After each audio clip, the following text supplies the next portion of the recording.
of armor and cloaks, by their respective color, seem to be kind of keeping their distance from one another. Like, kind of looking around with your passive perception, you notice that the kind of silver armored and cloaked people are on one side of the arena, kind of like keeping a perimeter and scouting it out, and are like almost like kind of keeping their distance, or like on the opposite side of the arena from the gold armored and cloaked figures, who are similarly equally kind of like scouting the area, being stationed as what you can assume to be guards. But yeah, no, both of you would immediately kind of heading in. Also of equal importance, this arena is quite large. Because last session I gave you guys a placeholder arena, which was just the arena that Forrest had used for Enoch. I established a new map that was kind of a little more in line with how I wanted it to be. I can take you to it right now if you want. Ooh. It's a rather grand and large arena, with the inside making up almost like a sort of realistic series of Pit. miniature biomes, almost like like some kind of trail with trees and rivers. And interestingly, what seems to be almost like a cavern area on the southmost side with lava? It's hard to tell from this distance. But regardless, this seems like the real deal, and for a place with as much magical repute as this, who knows? This could very well just be an extremely, like, hyper terraformed place with real rivers and trees and lava. But you can see the map, right? Yeah. Sick. No. Okay. I'm Well, also not at my computer, so. Yeah, that You're would do it. trolling. But anyway, yeah, kind of like walking towards, kind of like the center pocket between these tall, like, stone walls. Kind of pass by a couple of other groups that seem to be like conversing, training with one another, scouting out the area, maybe like trying to get a bit of a lay of the land before they have to compete tomorrow. But nevertheless, as with what happened last session, Candelaria, the bow wielder, who helped you in battle against the monsters from 2 sessions ago, kind of takes you to the middle here, and you'll see her kind of realizing that one of you intended for this to kind of be a 2-on-2. She'll pull out what you may know to be a sending stone from her pocket, and then a few minutes later, the other woman, who actually also helped you guys in the fight against those monsters, appears. The two of them kind of greet one another as if they know each other, and then she introduces herself to you guys as Lux, and she accepts the 2-on-2 challenge, which I believe, if I remember, is what you guys were going to start. Yes. So, Yes. if you would please, actually, let me do something first. Let me give you guys control over your tokens before I do any of this stuff. Yeah, there we go. Now, there we go. If you would please, roll initiative. Hey, buddy. I'm in my laptop. Hold on. Okay. Yeah, you might want to kind of actually do that if you're going to play the game. I don't know, man. I do. I'm finishing up dinner. I'm sorry. I'm making chicken cobbler. A little bit of a Cobbler. best soundtrack. I'm actually so Expedition 33 pilled right now, it's not even fun. It's Oh my As god, you I should started be. playing it. Do not tell me anything, but I'm loving everything. I'm not. I'm in Act 2. I'm not finished. So nobody else say anything. I'm Yeah, not yeah. even. Oh, you haven't I'm beat Thank it? God you guys are Oh, finally shit. playing it. Me, Parker, and Forrest are I'm alone. playing Act 1. It's Such a so good So I'm game. still there. Geek. It is. Oh, Anyway, So let good. me. So here is. I kind of want to hop on and fuck around with the DLC. dude, I I've been can't. watching the fights for that. Oh my god. I'm not allowed to That play the looks game so ever again because I have 33.3 hours in the game. I'm trying. Ooh. Oh god, yeah, you can't ever play it again. Yeah, I don't don't worry. think I Wait. could play it Amount of time. again, but for a different reason. Do y'all see this map? Oh my I- god, this is so cool. Concerned. Yeah, This is I've really been paying cool. attention the whole time. time. I've seen the map. I just got here. I want to see sorry. the map. I'm loading How it up so I can cool. see the map. loading up second Unlike the map. rest of you.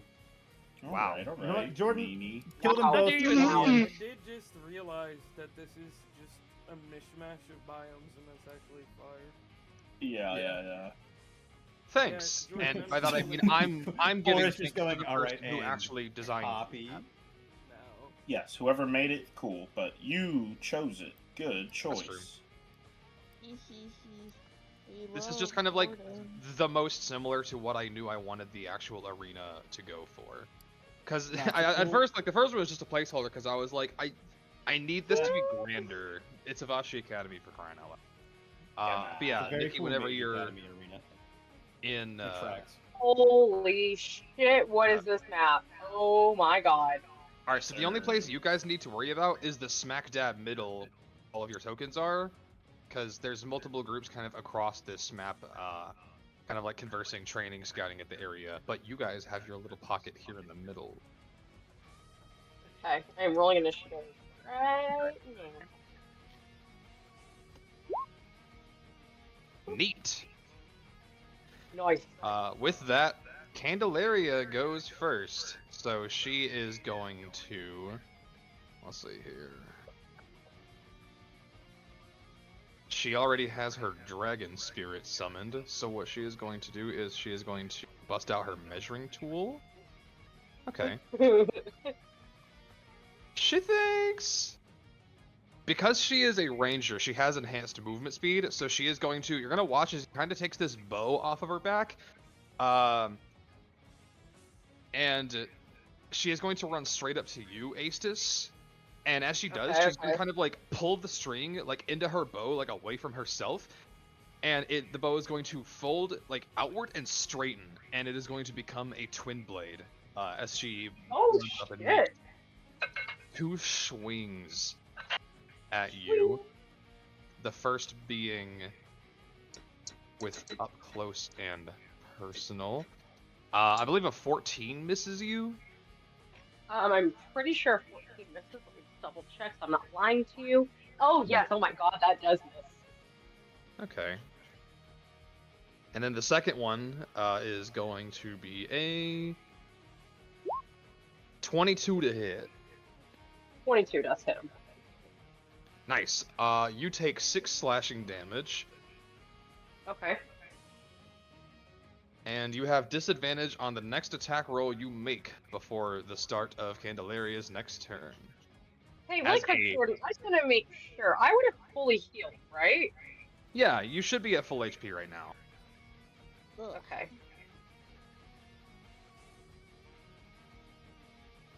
Okay. And Cassio, you should too. Yes. Okay, cool. In that case, as a bonus action, Candelaria is going to command her Drake to also move.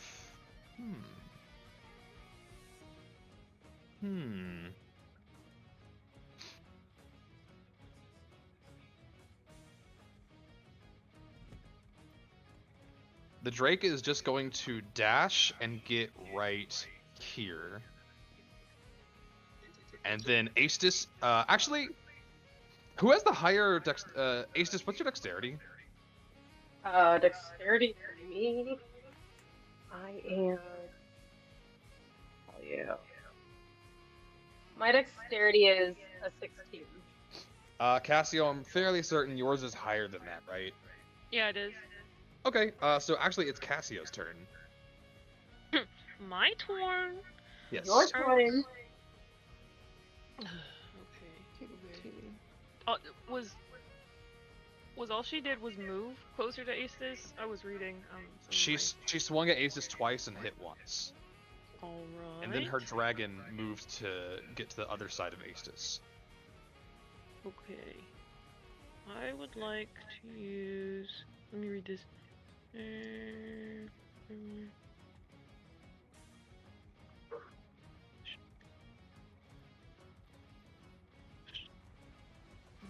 I'd like to use G-Force.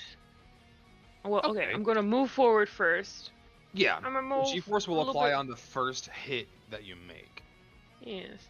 I'm gonna There you go. use unarmed strike On 14 who? The hit? Drake or on Candelaria? on Candelaria. Okay, a It's 14. 14 will miss on Fort. Fuck. Okay. Then I will hit again. A Boink. 27 definitely hits her. A So you'd like to hit. apply G-Force to that? I don't want to yet. Well, No. G-Force applies to the first hit you The make first- on your turn. The first time on each of your turns that you hit a large or smaller creature. So you either do I'd it have here to- or you don't do it I this don't at all. Okay, then yeah. Okay. So in that case, roll. I believe your martial arts die is Martial currently die. a 1d8. It is. Okay, cool. That's my hit die. I'm sorry. That's okay. So that is 14 damage total, and she gets pushed 10 feet away. As you kind of just like run up and bah! With gravitational force, just kind of send her flying like over that rock in front of you, and she kind of like grabs onto the top of it and kind of flips herself upwards and just kind of like, whew, ow. Anything else you'd like to do? Yeah, I'm gonna turn because she brought in her creature a little too close to my friend, and I'm gonna flurry of blows, catch these hands at her right. Hell quick. yeah. I'm gonna hit her. I'm All gonna hit right. her. I'm gonna hit the creature. Excellent. 18 hit. An 18 will just hit the Drake. Okay. Mm. 26. And a 26 will also hit, so that Here we is win. 19. Let me write all that down. Okay, and then she took. Okay. As you just wham, just slam around as land a straight 1-2 punch on this dragon. Being a rather, by dragon standards, quite small, and more of like a spirit than a proper creature. Honestly, those punches seem to have done quite a bit of damage to it already. Do you end your turn? That's my turn. Okay, Aestus, it is your turn. Excellent. I just finished making my ranch. This is perfect timing. Ranch. Ranch, nothing better than homemade ranch. Well,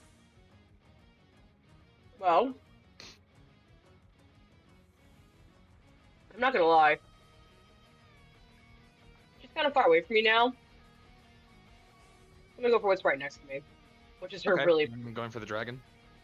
Yeah, I kind of have to. He's like right there. It's just easier. And also, I don't want to get an opportunity attack That's against me. fair. That's So entirely your prerogative.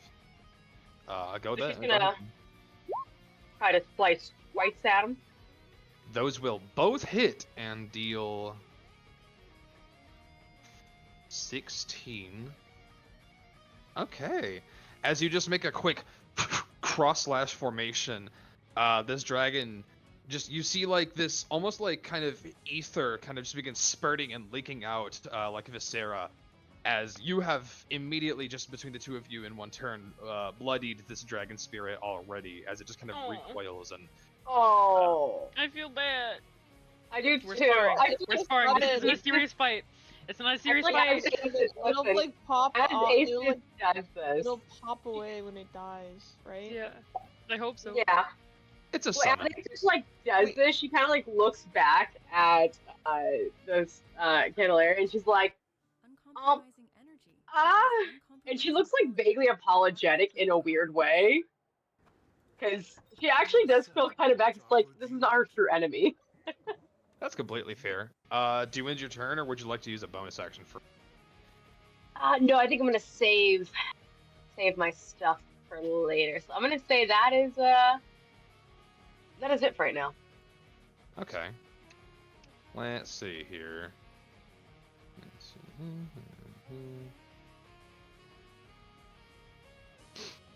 It is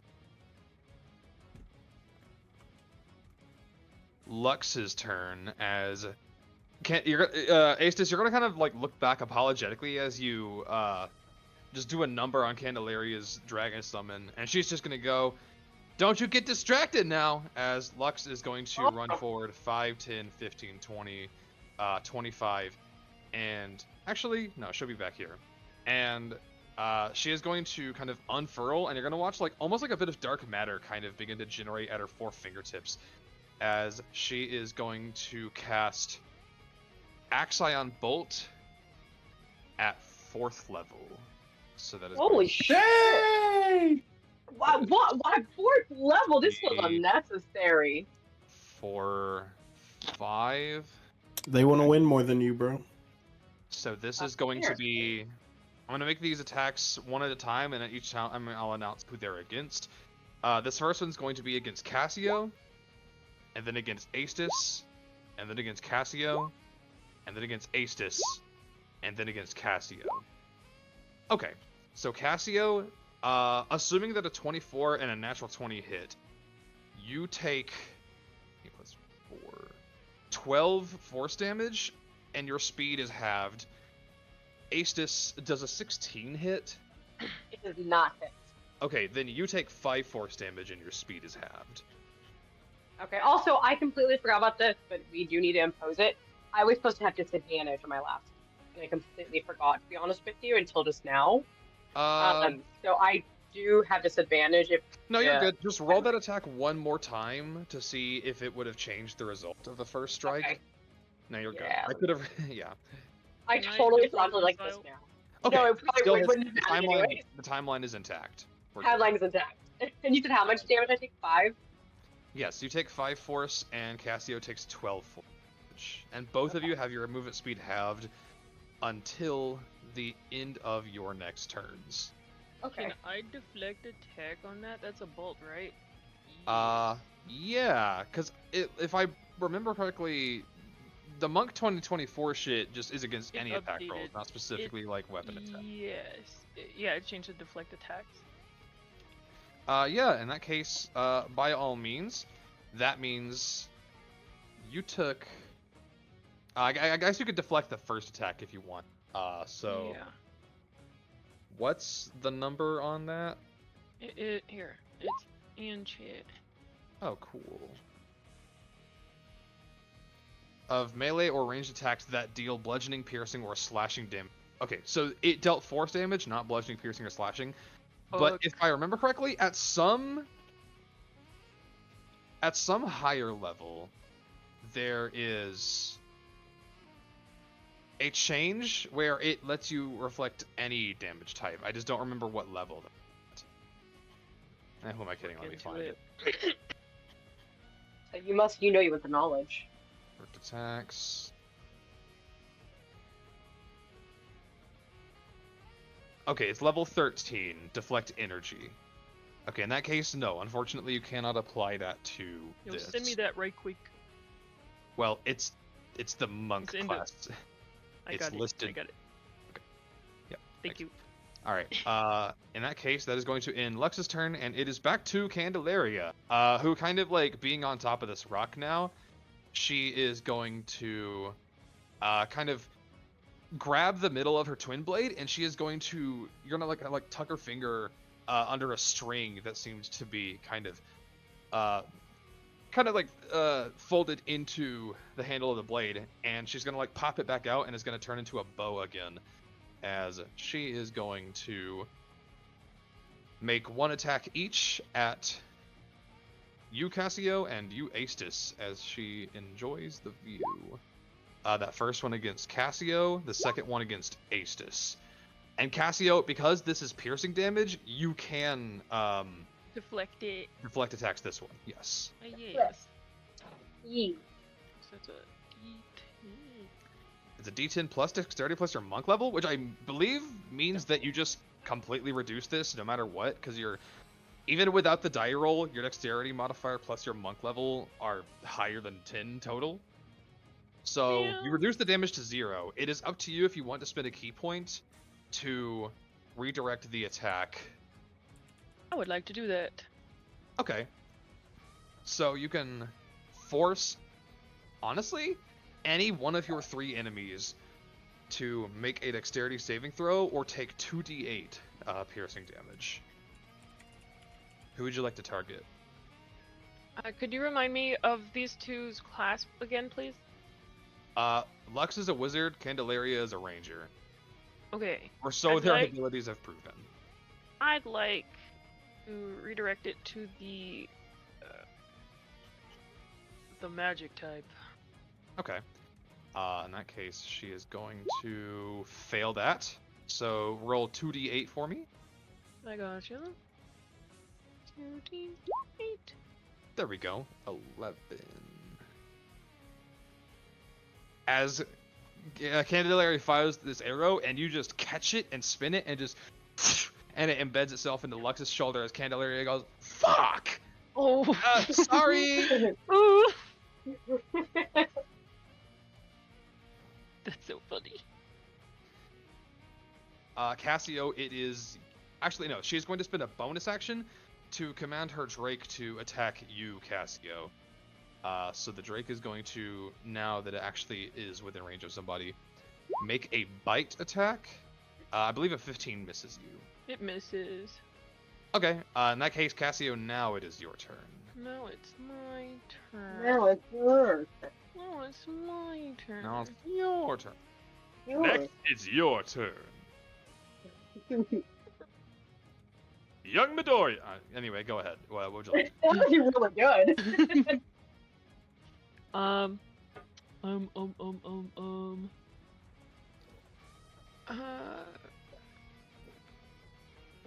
Okay. Okay. Can I take a guess? Try. Would you like to make attacks against somebody? Well, I would like to, of course. Okay. Would you like to go for Lux or Candelaria or the dragon? I was trying to read an ability, Oh, okay. but the turns are so low this time. I don't have the time. That's the We problem. don't That's have all. the time Um, to like figure it out. Usually it's like, oh yeah, I could plan some. No, no. Sounds like a bit of homework.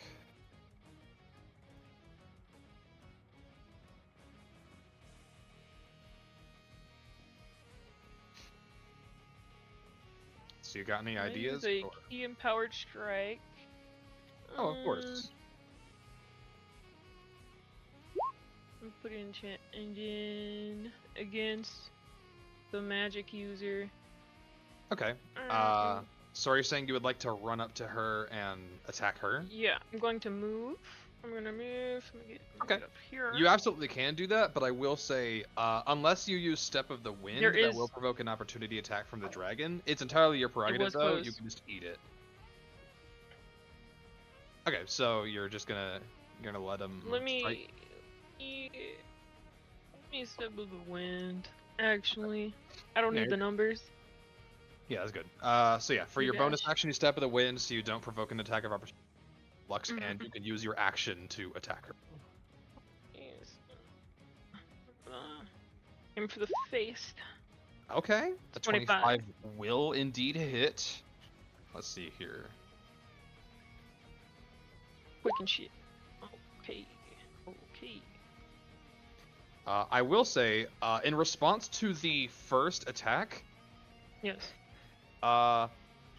she is going to cast the spell Backlash. Oh. You ward yourself against destructive energy, reducing damage taken. Ooh. So she is going to roll. Jesus, that's a high roll. What's a high she roll? is going to negate the damage from your first strike, and you must make a Constitution saving. The DC is not 14. I don't know why it's saying that. The DC is 16. 13. So you take 18 force damage, as kind of similarly to what you just did to her. Rather than using her hand, she's just going to conjure this barrier that kind of like wraps itself invisibly around your hand, and kind of like sends the force backwards, like kind of like bend your elbow and making your fist just like smack back up into your face, just at Mach speed. Jesus. This is incredible. Yeah. This is But the insane. second attack does not hit. That is a 10. If you want to, you can. Can I add 2 key points? Maybe no, 3 key points. Maybe a. Yes. So 3 key points would turn that into a 16, which would hit. So she would take another 6 bludgeoning, which she does not like very much. And she shouldn't. As you guys essentially trade blows here. Anything else, or? That is all. Okay. After Cassio is Astis. You're up. Yes. Listen, the classics are classic for a reason. We both know what I'm about to do here. What, make 2 attacks on the dragon? Let me ask you this. Candelaria, is she in cover? No, she does not have cover. She's just, like, standing on top of the rock. So she has high ground, which doesn't really, like... Actually, fuck. If I look somewhere in the DMG, there's probably some really... uses. But no. In Baldur's Gate, if you're high enough, you get advantage. Yeah, that is true. Yeah. But she's, like, in Divinity, you get plus 10 to 20% damage based on how much higher you are. Unfortunately, this is a worse game. So, no. By being 10 feet up, she does not have any kind of statistical bonus or advantage over you right now. Plus, you can fly, so you can reach her no problem. True. That's true. However, it gives you wings. I also have guns. True. You do have guns. So, what would you like to do? I'm gonna go for the classic. I'm gonna go for the fucking dragon. Okay. I'm just gonna go ahead and put it out of its misery really quick. So, oh shit! I should have said that. 14 will miss, unfortunately, as the dragon kind of like snakes its way, like around your arm, like past your shoulder, just kind of like whizzing through your attacks. Yeah.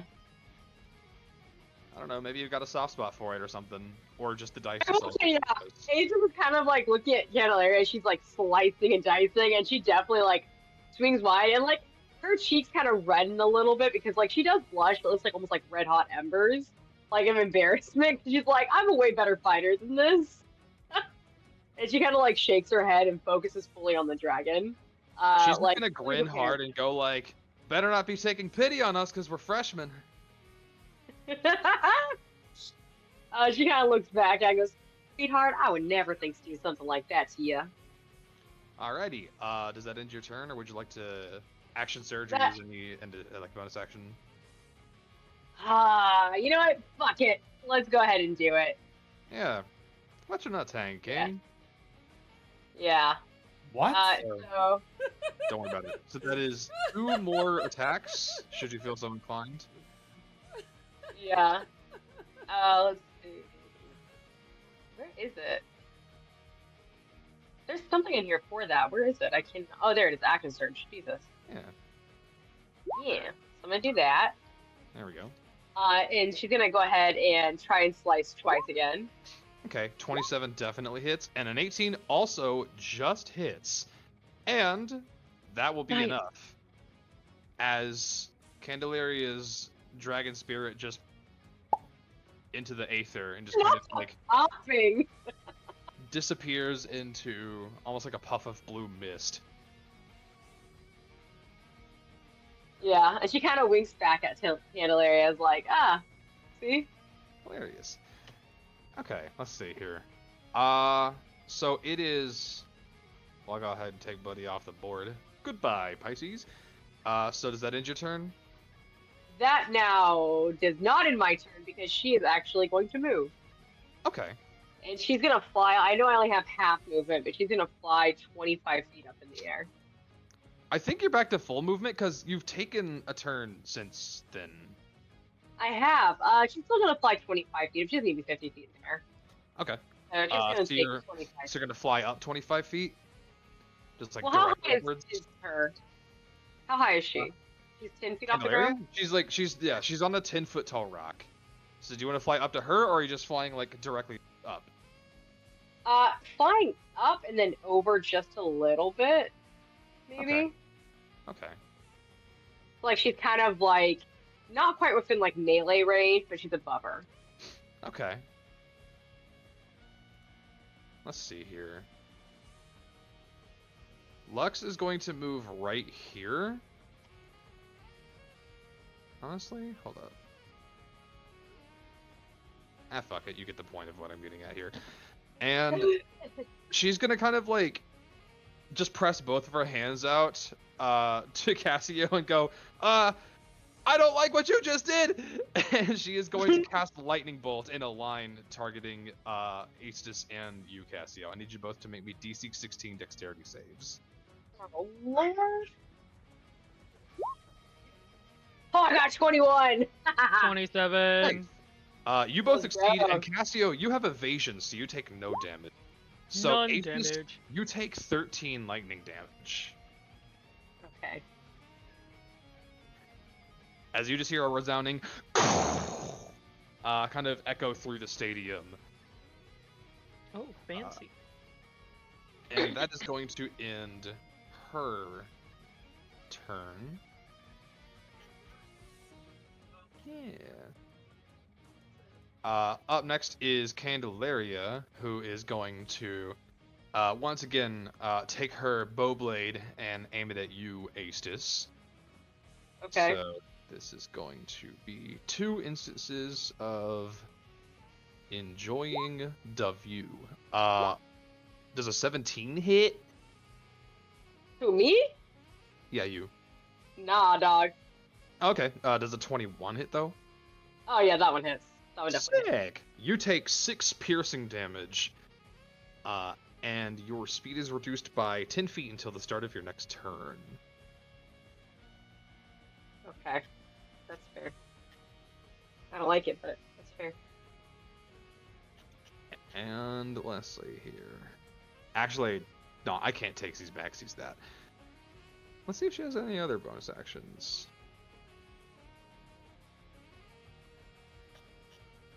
Nah, I'm just gonna take that L.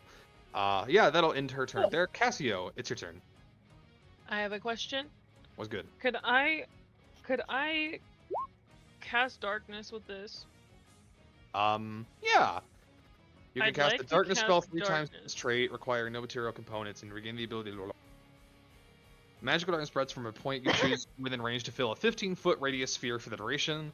Okay, so this is just the darkness spell. So basically, you Yeah. choose a 15-foot radius on the map, and nobody can see in it, because even creatures with normal dark vision cannot see in magical darkness. It is only if you have specifically the ability to see through magical darkness. So, Yeah. where would I'd you like- like? Yeah. I'd like to aim it like at her face, but on her, right? On Lux I'd or on like- Candelaria? Girl in front of me. Remind me her name. Lux. Lux. Okay, so right. you want the darkness to be centered on her? Yeah. Okay, I gotcha. In that case, boom. I'm gonna say something cool like, you know what comes with lightning? Huh? Cloud. The cloud. And you're gonna do that, and your rose is gonna get immediately engulfed in a black ball. Neither of you can see anything anymore. Aestus, This you is just fine. look over, and there is just a ball of complete void. You still hear Cassio and Lux talking and shouting in it. You just can't see in it at all.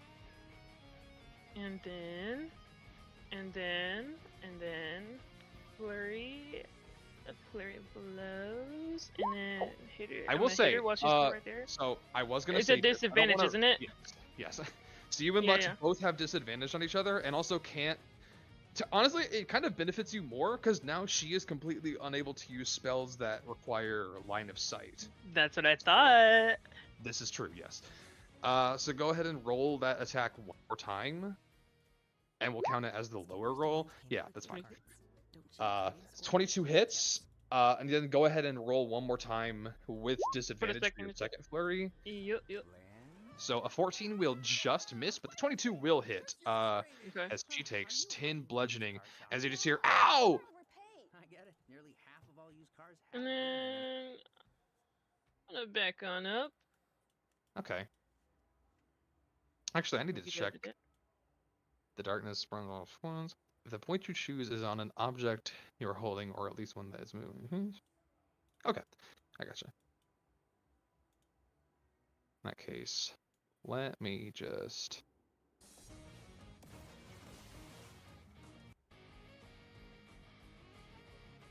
I'm just gonna draw fuck-ass circle.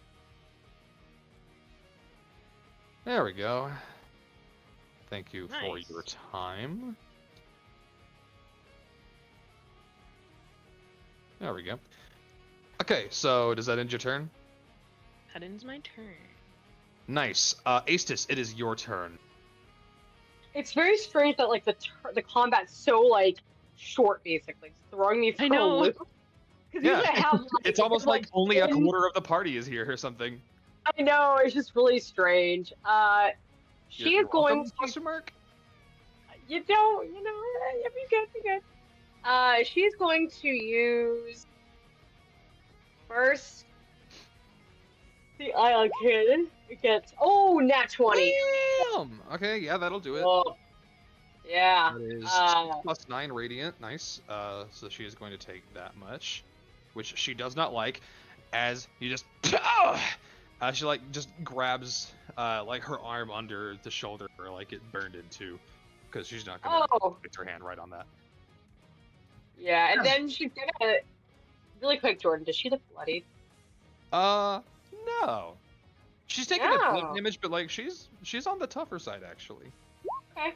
Well, the second shot, I feel like the whole like seeing how badly it actually damages her, she kind of like pauses and then like again shakes her head. I mean, I'm just trying to role play it out because like obviously it's not like these guys are shrugging off 16 damage.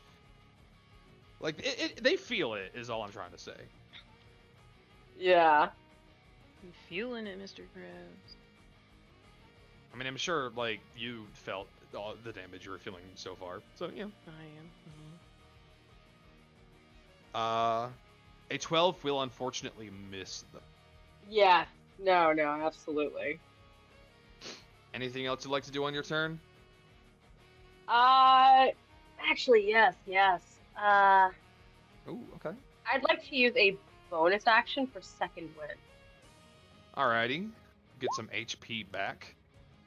Yeah. So I'm gonna roll 1d10 plus my fighter Plus your level. fighter level, yes. Yes. I rolled a 1 on that. Ouch. So you get a 10 is what I'm hearing. I get 10 mil HP back. Nice. As you kind of take a moment to kind of like grit your teeth and breathe and then kind of refocus your energy, Candelaria's just kind of like roll her shoulder and kind of roll out that pain and just go, Lux! We're doing the thing! As Lux just from inside the void on the map just goes, what? Against these guys? Yeah! Yeah, GG's. GG's. Lux is just gonna, okay. As she is going to run forward all the way up to here and just like she just like runs straight into Cassio like chest and shoulder and goes, oh, sorry. She is just going to kind of reach forward and use Shocking Grasp. So that is going to be a roll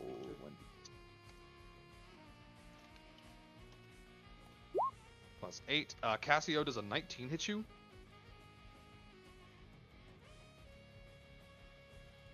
Cassio? Yes, it does.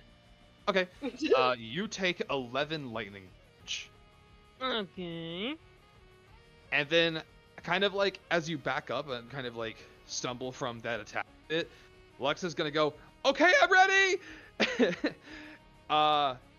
What's about to happen is either just gonna come whiff, or it could possibly like 10% chance be really, really, really nasty.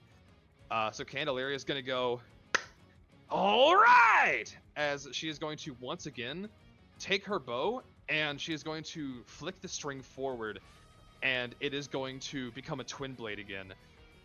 And you're going to watch as Lux herself also kind of like takes both of her hands forward and puts one over the other, and you're going to see this like almost like magical blade just conjure from out of her fists, as she's going to reach upwards and it's going to extend several feet as she swings it to her right. and Candelaria swings her blade to the left, and the two of them cross and form an X formation as Oh. they do a combo attack. I see. So Candelaria is going to, as the instigator, make one attack each against the two of you. The first being against Aestus, the second being against Cassio. Okay. Aestus is a 25 hit. What the fuck do you think, Jordan? I'm Oh, Cassio and a 23. The 26 hit, yeah. Like, Yes. So there you will no both possibility watch of deflecting that? as the two of them Yeah. take their blades in like an X formation, and almost like snapping them shut, they are going to, at the base, pull the two blades together, and these two magically, like, extend by dozens of feet, like swords with kind of mana bursting out of the front, are going to just snap in and just swing into both of you from the sides. As Aestus, you take 6 slashing and 30 force damage. holy shit. What? Cassio, you take I'm 10 deflecting that. slashing and 20 force. I'm You sorry. may indeed I deflect the took slashing. how much? Yeah. You take 36 damage, Aestus. 30 fucking 6? This is a combo attack that simultaneously is using Candelaria's Twin Blade Strike That's sick. and an instance It of is- Lux's It's so Steel sick. Wind I'm Strike. so pissed. You literally took me on 10 HP, bro. 10 HP. So yes, Cassio, you can indeed deflect the slashing damage so that you only take the 24 damage. Yeah. I'm down. Oh, you're down? I'm down. Yeah, I It's got kind of crazy how I'm down. Okay. So Cassio, this attack, you parry mathematically a third of the brunt of this, but still it proves a bit too much, as maybe just like a little pissed off that you made her accidentally hit her girlfriend with an arrow earlier or something. I don't know. Maybe there was a bit of extra oomph put into it that she didn't mean, but regardless, So they are that is how the dating. attack goes. They are dating. They have matching sending stones. we got broski. him, boys. We got him, boys. What does that mean? I don't know, man. Anyway, yeah, I mean, that so is. do Poe and myself. We do. I have nothing to say on the matter. Anyway, that is Candelaria's turn. Cassio, you are out of the fight. I am not going to make you make death saves. Aestus, it is your turn. I don't know if I want it to be my turn, Jordan. Holy shit. Like- Teaching them well at this power of the school. lesbians. What are you gonna do? Win? Yeah, the lesbians really got that power. That ain't that bad. Holy shit. Well, we're gonna do this. She is going to immediately dive down to Lux and try to slash at her. Okay. Those will both 100% hit. And I would say, how do you want to do this? It's up to you, honestly. Yeah. It's still a knockout, even if you're probably not trying to kill her, I think. No, absolutely not. No. Everything she's doing is like non-fatal damage, 110%. I cannot emphasize that enough. Nice. She's gonna do that, and then she's going to, like, after she, like, takes her down, she's very, like, kind of gentle with it, too. Like, she's not, like, looking to, like, cause permanent pain or damage in this case. Yeah. As a and then she's fighter, going- you would Yeah. know, like, even with a more hot-headed fighting style, you would know the type of, like, strikes to do that are not just going straight for vitals or decapitations or whatnot. Yeah. And then I'm going to use for the second time. I can't use it. I can only use it a handful of times.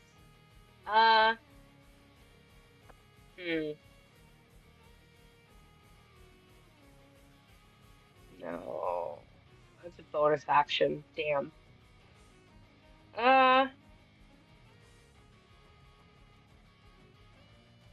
No, I guess that kind of ends her turn. But she kind of does look over at Candelaria and goes, "Looks like it's just you and I, sugar." So you went back down to the ground to attack, right? Yes, she did, but I will say she kind of pops back up because she's kind of stayed out of range of both of them. Okay. In that case, Candelaria's just gonna kind of grin and go, yeah, I guess so. And she is going to take a bonus action to cast Hunter's Mark on you. Ooh. Because it took what 4 rounds for me to finally do that as the nature character. And she is going to make 2 attacks with enjoying the view. Does a 17 hit? 17 does not hit. Okay, nice. And then the second one is going to be a 22. Oh, 22! Ah! Can I describe how this happens, please? Oh, sure, yeah. Because, like, I only had 10 HP left. She took me out a lot. Yeah. As, like, Candelaria, like, shoots at her, she kind of, like, you know, is anticipating the attack and is, like, kind of already trying to lower herself. So she takes that last shot and she just, like, kind of spirals down to the ground. Kind of in, like, as graceful as she can. And she kind of grins up over at Candelaria and says, "Well, I'll be damned. You are a good fighter." And passes out. Like, still kind of grinning. Like, clearly she's enjoyed this. Hell yeah. After a moment, Aestus and Cassio, kind of your consciousness fading from yourself, you're going to feel a tinge of warmth surge through your body as Cassio, you heal for 12, Aestus, you heal for 14, as you kind of feel a hand lift from each of your shoulders as Candelaria finishes casting Cure Wounds on the 2 of you, because Rangers get that. As Lux is also kind of just standing there, kind of like tending to a couple of singes and holes on her at the nearby rock. As Candelaria kind of just like backs up and sits down next to her on the rock and just lets out a big exhale as she goes, "Whew.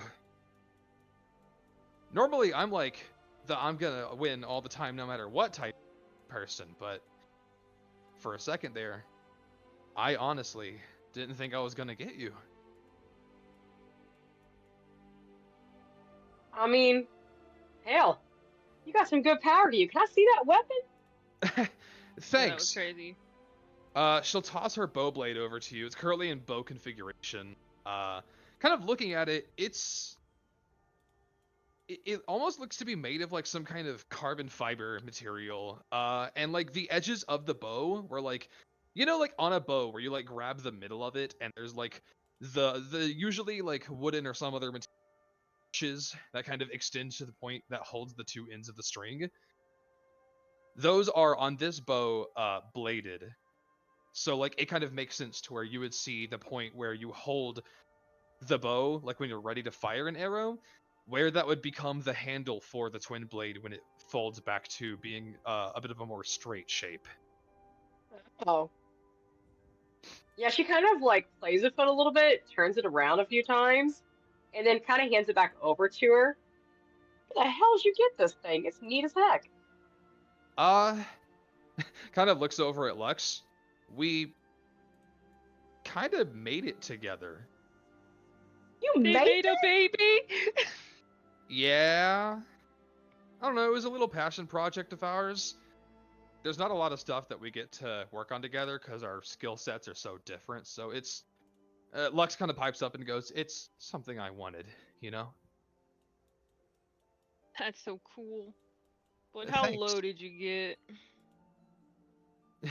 You asking Candelaria this? Yeah. In terms of HP, maybe like, if I had to guess, maybe like 30%.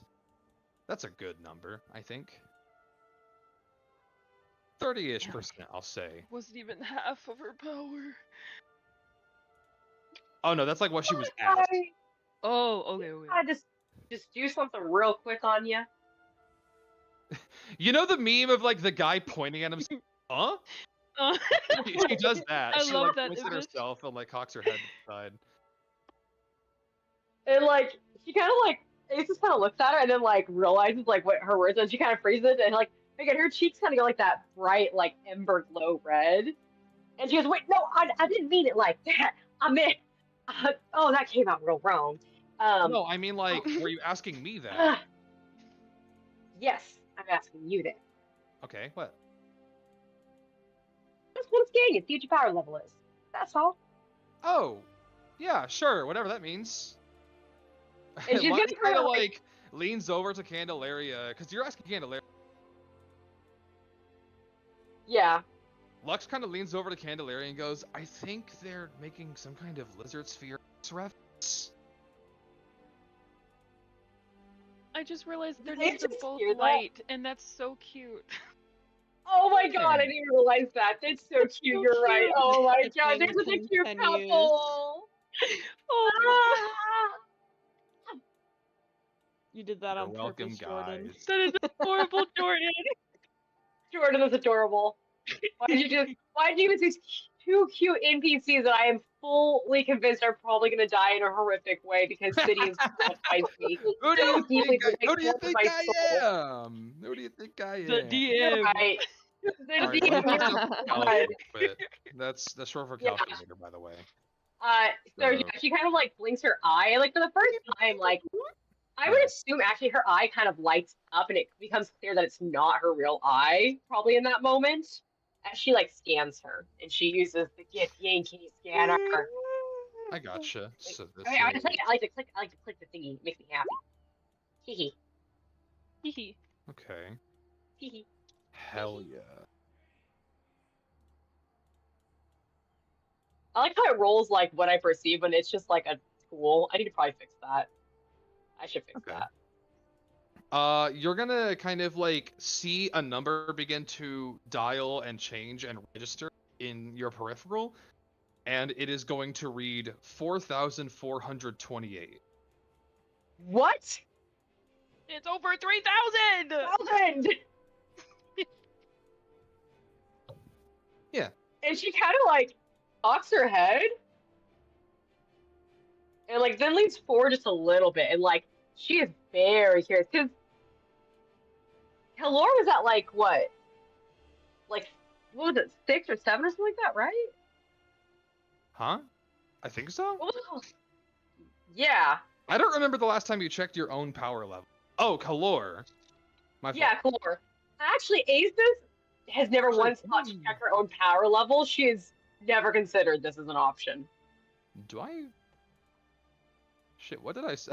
What did I say Kalor's is? Let me... Cool. Did I write You know this what's shit down? insane? I had this sticky note literally up until like a month ago, and I just I was like, I don't need this. It's fine. Oh, hilarious. I'm so mad at Honestly, myself. you know what? Fuck it. I'm gonna run the calc again for Kalor. Sorry to just give me just 1 second. Just so you have I'm a gonna frame of put it. reference. Yeah, I'm gonna put it on a sticky note on here. Give me a second. Okay, so Storm Chasers, Kalor. Okay, so we've got a motherfucking Gentlemen. What's good? Motherfucking gentlemen. Mother, father, Hey, gentleman. My fault. Let's see here. And what was Candelaria again? Candelaria was 4,000. 4,428. 428. Okay. And then Kalor is... There's the formula, because I have an arbitrary ass formula I use for this shit. So that is... Let me do some math. I'm bad at math. Which is funny because I feel like a lot of people who play D&D were all really bad at math, but basically the entire game is just giant like math. That's why I like Giant board math. because it You're auto correct. like has all I my was dice gonna go and somewhere else with that. I just went with giant math. Oh, no. Kalor's was 13,500. Oh. Jesus. Yeah. There's a That's why I reason wanted- why Kalor and Sam. Well, to be fair, Kalor did go down during the 2v2 with Ziggy and Nisa, but they did win. Okay, well, Ziggy's like an abomination, so there's Yeah, that. Ziggy at like level 7 beat a level 11. So there's that. Yeah. Yeah, Ziggy's like an abomination, so I don't really count him. I'm actually kind of scared to know what his power level To be would fair, be. Nisa can also do like 80 damage in a single attack. So there's that Yeah. as well. Like, But anyway, what yeah, was- no, those are those numbers. Okay. And she kind of like, okay, Zilnaki's gonna have like a better reference. She kind of like smiles, nods, and goes, I can't wait to see how strong you get. How about we rematch? I don't know, say about a year or two. She's gonna like actually just beam really hard at that one and go, thanks. That's actually really cool of you to say. Yeah, by the way. I mean, you know where I'll be for at least the next 4 years, so. That's true. And like, Nice. can she exchange information Yeah. on their whatever? What was their official name for our devices, by the way? The holocom. Holocoms? Yeah, the Yeah. holocoms. Yeah. Yeah, those. Yeah, you can exchange numbers. That fight was so cool. Let me get your deets. Cool. As you do, Candelaria's gonna kind of go, you know, honestly, just maybe it's my intuition. I think you guys are at least as strong as I am. Frankly, I think the only reason I won is, well, obviously because of Lux, but there's like levels to that statement. I think, I don't know, our And teamwork. I turn to Aestus and I go, we've gotta make a combo move. That's what we're missing. Oh my gosh! And Aces like obviously like preens under like the compliment Candelaria made, and then whenever Cassio like says that to her, she goes, "Oh my god!" and like puts her hand like on his shoulder, which is obviously way higher than hers, and goes like leans in really close, like almost like face to face, and goes, "We have to do. Wait, I'm sorry. We have to do this." Yeah. I like to picture it's Little like that team. one moment in JJK where we become like besto friendo. That very, Yes, that very, like, Esto friendo. Thank you. Friendo. Yes, I picture it's like that, very much that energy. Hell yeah. But yeah, Stars in Cassio's eyes. He's there are definitely thinking. stars on fire in Acis's eyes. Like she is like, we're doing this. Nice. But with that, Candelaria is gonna kind of stand up and dust herself off and go, well, I probably gotta go sleep off, you know, some of the stuff that happened today if I'm going to be participating in the Lunar Night compo tomorrow. But I'm honestly really glad this happened. Thanks, guys, for Yeah, best of well, luck. helping everyone, including myself, kind of kill those weird monster thingies earlier, and also for the training session, of course. And she's gonna kind of like nod and like do a little thank you, and she's just gonna walk off with Lux. They kissing. They just I- stop what they're Not doing and start everybody else. kissing. Me. But yeah, to keep the timeline intact, and also because I don't think that the rest of the party would exclude you from this, it's about at this point in time that you guys hear a message go through your holocom of Vincent asking you to convene at the inn that you guys are staying at. And with that, sorry, rest of the party, we're gonna go fast forward time a bit. Fast forward time. Aestus and Cassio, you were not here the first time they took this trip. Neither was Ozzy, but you guys kind of like flying southward from Avashi Academy via the Spelljammer with Irenicus piloting. Touchdown at this series of very beautiful, like marble and quartz emerald cathedrals with like a very verdant green series of stained glass rooftops that kind of create this moody shading that kind of cascades a green light down into all the buildings and around, depending on the angle of the sun. But almost with a tinge of familiarity, Vincent, Ziggy, Irenicus, and Clover are going to walk past a few of these knights wearing blue steel armor with like crescent moon motifs on their helmets. And they're going to walk into this church where this like on the larger side, Lunarian man with these golden kind of crescent protrusions from his head and these big old white wings is just gonna kind of look back and return and say, "Ah, my boy, did you procure what you needed?" And they're going to begin a conversation and kind of maybe gathering some context clues. You're going to watch Vincent plead with this man for a moment as he lays Nisa's corpse out in front of him and hands him a diamond ring that he kind of like puts a hand on Vincent's shoulder, turns around, and begins to play, frankly, a very beautiful piano number. And as you all watch as this kind of crescendo flows through these pipe organs, you look up and see this kind of magical energy emanating pipe organ above this as it kind of swirls around these three statues of three mysterious men, one bearing angelic wings and a sword, one bearing a bow, the other with an outreached hand. They all look similar, interestingly. But after a minute, at the final point of the music, you hear a breath overtake the room. The first inhale that Nisa Avashi has made in weeks. And Nisa, with the whole party as witness, you are alive after surfing with the Roger over golden waves of souls burning with ambition, crashing into this glass barrier back into the universe. You're not sure what it means quite yet. Maybe that means something to you. But regardless, you fly back into your own body at light speed, and you breathe. Would you say this shit means something to me? I sure did, buddy. This shit means something to me. That's exactly what She sounds like that now. Stands up. Yeah. Welcome back, Thorane. Yeah. But anyway, with the whole party as witness, Nisa, you are once again alive. The rest of the party, Nisa is alive again. Hi, Nisa. Yes! Nisa's alive!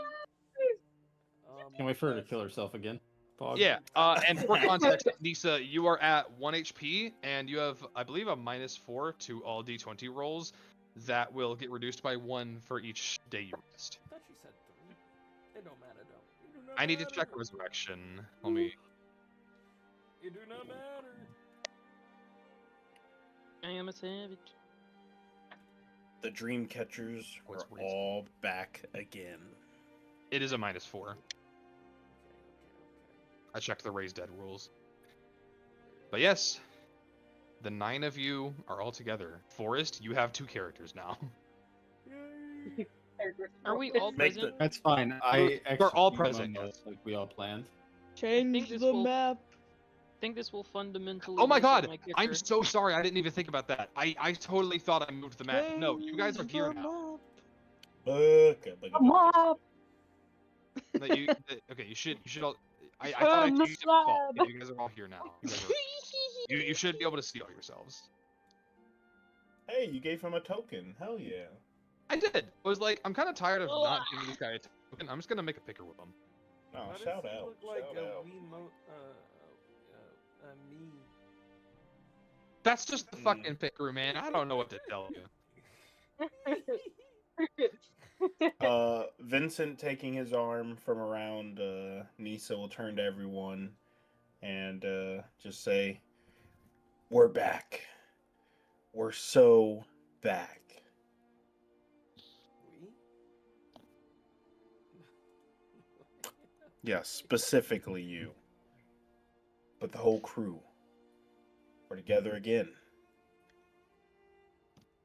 Now we need to figure out our next move and get this one some rest.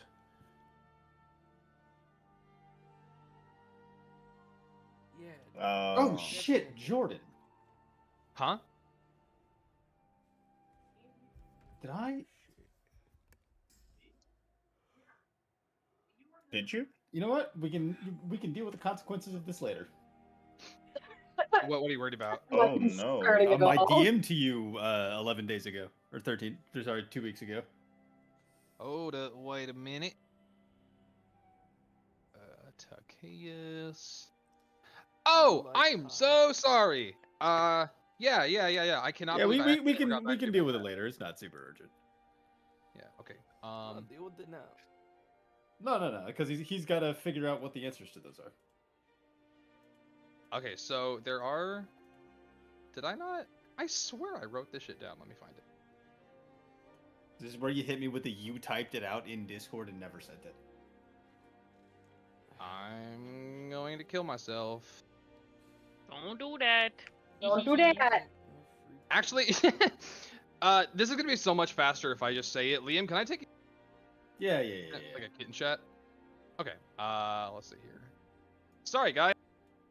So jealous. They get to kiss each other. And... Oh my god, they're kissing in private. Kissing in private. They don't even have the balls to kiss in front of me. That's crazy. I can't wait to make more art of our characters kissing.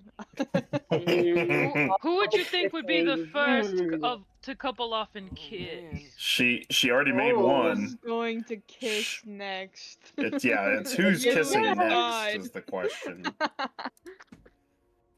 Because we already got Stinky and Renakis. Yeah. My mom called and said I have to drop out of the campaign. Sorry, guys. Your Who's mom? next? Don't worry, I'm paying your mom off so she can let you keep hanging out with us every Thursday. She said, "Don't mind. I don't mind you coming over whenever. We will be at your house." Unfortunately, I can't. Ow. And also, I have to cancel Enoch now too. No, That's too Jay. bad. Finally, Yeah. I get a You know what Sunday I to think about, myself. Najee? I think about the What? fact that one time I was like asleep in my bedroom and my door of my bedroom just opened and you were just in my house and I was like, what? You bring this And up my a lot mom lately. my I mean, I still it's so weird to me because you were just in my house. She let without me knowing. in. I knocked. I said, "Hey, how you doing?" We had a whole conversation. We were chatting. I asked about her day, and I was like, "Where's Lee? Is she getting?" Oh, she was like, "Yeah, she should be in her room." I was like, "Oh, okay." Nah, she pulled up on you. I was freaking. How would I know? That's what that's besties do, bitch. And the You best know what part it is is. like the way I was sleeping in bed was like my face was facing the door, so I just heard the door open and I opened my eyes to Najee. To Najee just staring Hi. at you. Hi. You know? This is heinous and I love it. Miss It makes when me you very lived with sad me. that I live near none of y'all. It's really sad That's we how are I am separated now, but cities like in At least you have Africa. cities. Wait, where is he? He's in Africa right now. He's in What Senegal. the He fuck? told me He's like in 2 fucking days Africa. before he left. By the way, that dickhead. No, that I'm so nigga pissed me hold off on. because he started Hold texting on. me last night about fucking at 6 a.m. about ideas for Umi. And I was like, nigga, aren't you in Africa? And he was like, yeah, why? And I was like, get the fuck off my phone, nigga. Leave me I alone, know. nigga. This is a serious question. I have to ask you guys this. I thought City. I need to know this. How is City constantly traveling? I thought he didn't have a job. He doesn't need He it. got the biggie paycheck From Astro World. from Astro. Oh. What? But Better also, question. Why I are you think he's like pocket visiting watching him? family. I don't think it's that expensive to take a plane to Senegal right now. I want to travel the world, and he's just out here living my best traveling Living life. your best life? How Damn. much? Okay. Best traveling. New York to Senegal. Wait, he got a big payout from the fucking Yeah. Astro? He Was did. he one of the Six people that almost digits. died? Six Yeah. digits. But that's because I was beating his ass in the pit.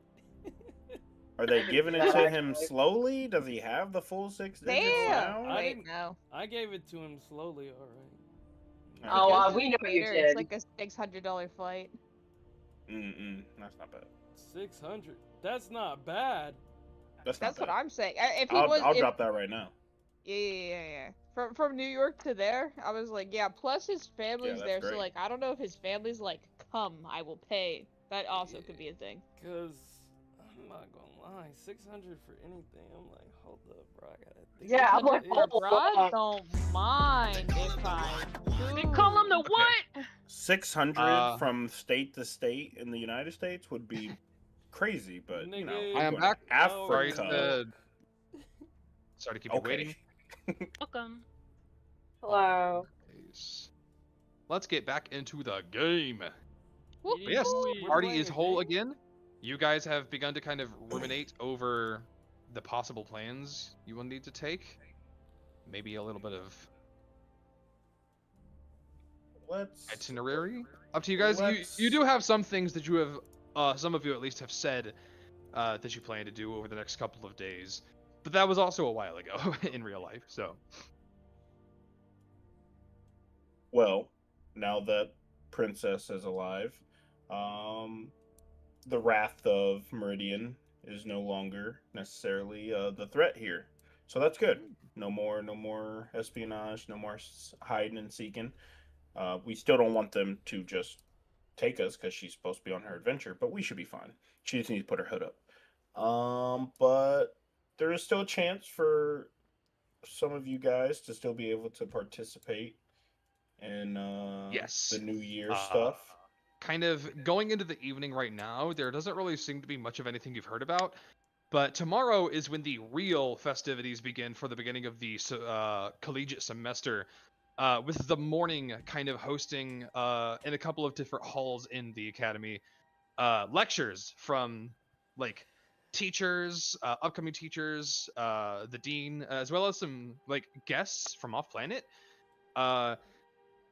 There is also, which you would know about, Vincent, because you were invited to it.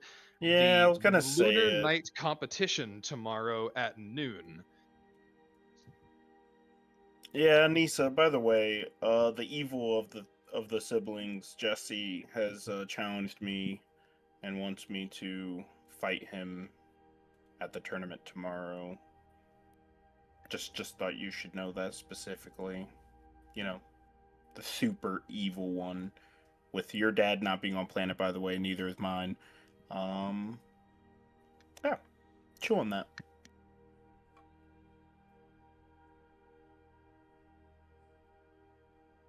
You want that? Put that in your pipe and smoke it, buddy. Vincent, I'm gonna give you a call in a moment. I need a second to myself. Well, why don't you just come with us? Well, we'll just take it to the hotel, and you could just have one of our rooms, and we'll leave you be. We're in a whole nother village. We are not at the Avashi Academy.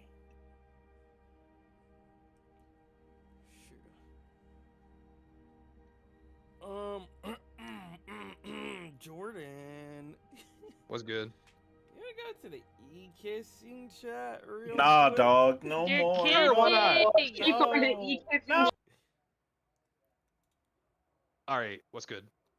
As I'm walking behind the party,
They call him Okay. the slut. We're back. So, is there anything else that you guys wanted to wrap up or tend to at this cathedral, or did you want to head back to the inn for the night? Got no reason to be here. Fair. Yep. You Nope. did the one thing you came here to do. All good. So as Thanking you the leave, man again. Chalabes will kind of like pat you, Vincent, on the shoulder and go, "My boy, stay safe. May the stars guide your way. I was glad to help." Thank you so much. You have no idea what your amazing gift has blessed us with today. We will He'll be just safe. do a Thank you. deep nod, almost like a bow to the two of you as you walk off. I will say, as you kind of are leaving, the evening taking over, and that dim greenness that the sun was shining down through the stained glass ceilings, kind of turning into a dim fading moonlight. As wait, we're on a moon. I'm stupid. Anyway, You're I mean, as all the you light kind on of the are moon is moonlight. walking on as true as a group, I'll say, Cassio, with your passive perception, you hear somebody, like, as you guys are kind of walking, like one of the people in the group kind of just like mumbling to themselves for a second. As you kind of like cock your head back and almost like kind of hanging back, looking really contemplative, Nisa is kind of just like looking down and rubbing her temple. But that's about it. She came back with that brain rot, the Omega brain rot. Yeah, man, 6-7. that's what it is. I hate how prevalent 6-7 has become in my day-to-day life. You're welcome. It's 6-7? kind of 6-7? insane. But yeah, you guys all head back to the Spelljammer. Arenicus, you pilot it back to the Avashi Academy. It's entirely your prerogative where you would like to park it. Yeah, I like parking in the ocean. Yeah, kind of like, and Nisa, as okay, well, I should first preface, Nisa, the group walks you back to a fucking Spelljammer. Also, you are on Meridian, in the Ganymede tribes, which you would know to be one of the 6 other tribes united under the Avashi clan, kind of like outside of the academy, like several miles away. As as the group just kind of casually walks onto a Spelljammer and Arenicus begins piloting it, as you kind of like start soaring into the air, like kind of like below the ozone layer, but still high over the land, as kind of encroaching from the distance, you see the familiar, homely, beautiful in this kind of dim night light, the Avashi Academy and all of its kind of blue, white, gold glory, with all that stained glass, all those kind of like sapphire and purple shingles that make up the roofs, several spires and towers, an observatory with a massive golden telescope poking out of it, making up one of the buildings. You see the library with like the pink stained glass mosaic on one of the walls representing a very heroic scene from 20 years ago. You see the dean's office, the arena, the courtyard, all of the dorms, as you kind of like fly over, and like I described earlier, to you that familiar sea that rages and laps up onto the cliff sides of the Avashi Academy's edge, several thousands of feet below, kind of the waves raging against this cliffside. All of this water making up that kind of very esoteric appearance of the best way I can describe it is that fucking like TikTok edible glitter that they put in drinks to, you know, the microplastics that they put into Yeah, very galactic and yeah, I love micro. with a hint of almost like stardust in blackness in this water, as if it itself is the phlogiston. Anyway, as Arenicus kind of parks it, and somebody in the party who just happens to be good at doing sailor's knots fasts it to a dock kind of down here next to a few other boats that seem to also have been doing this the old-fashioned way. You walk up and head back to a humble inn on the outside. Humble by Meridian standards, being like modest living at the very worst. It literally it does not get any worse than like, you know how in like D&D there's like squalid living, poor living, like there's lifestyle costs. Yeah. There is nothing below modest here on this planet. They keep people taken care of. Yes, sir. Including with complimentary breakfast and dinner. As you guys kind of head in, you guys can like catch a meal if you want. Maybe like grab a wooden bowl of stew on your way up and spoon it out. Maybe grab a baguette or something. But regardless, you have a multitude of rooms to your availability. It is up to you if you would like to just go to bed immediately. Maybe some of you talk some things out, or if any of you have any projects you want to work on, or any meditation you want to do, or anybody you want to talk to, up to you.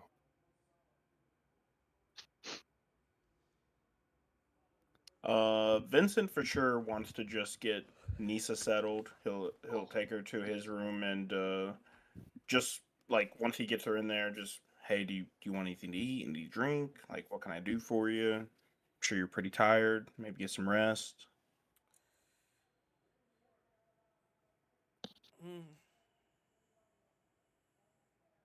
Nah.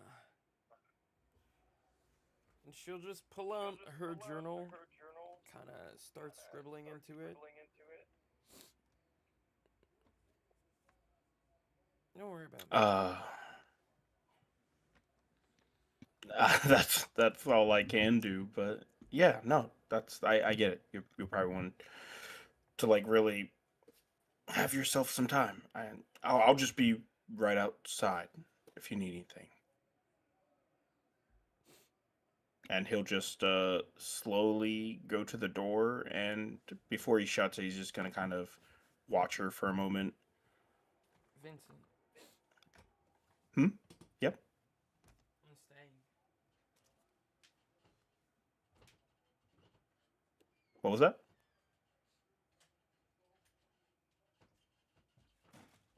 I'm staying.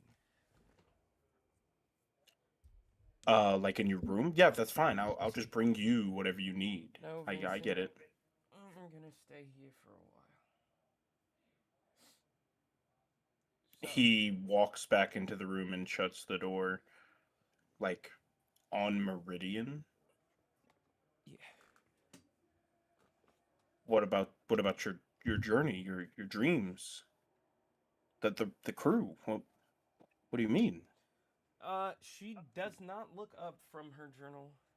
Your crew now, not mine. And my dreams have shifted. Seriously, Vincent, don't worry about me. I'm only wearing this jacket as a placeholder, just trying to keep us in the same direction to get you back, so that you can. What changed? What did you experience? 'Cause I don't understand where this is coming from. Nothing and endless. Nothing and everything.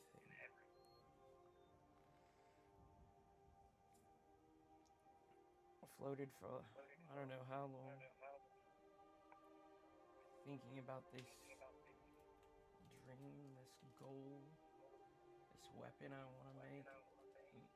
For what? And then it dawned on me, Vincent.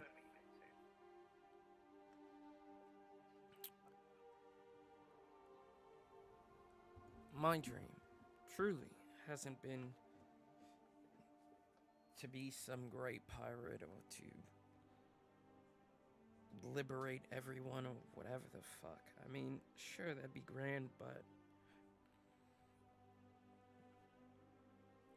my dream has always been to free you from the shackles of yourself.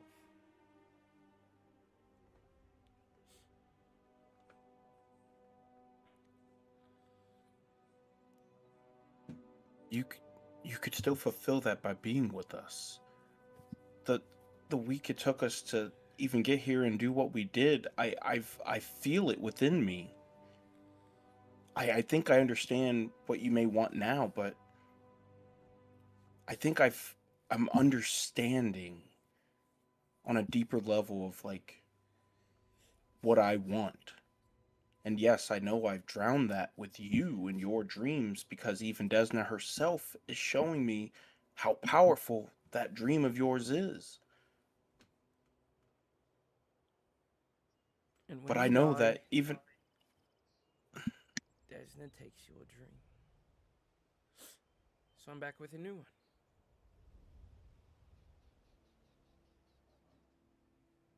And the old you has died too, Vinny. I'll catch up when it's time, but I've got to figure my shit out first. And you're so Okay. close to figuring yours out. Don't let me be your anchor.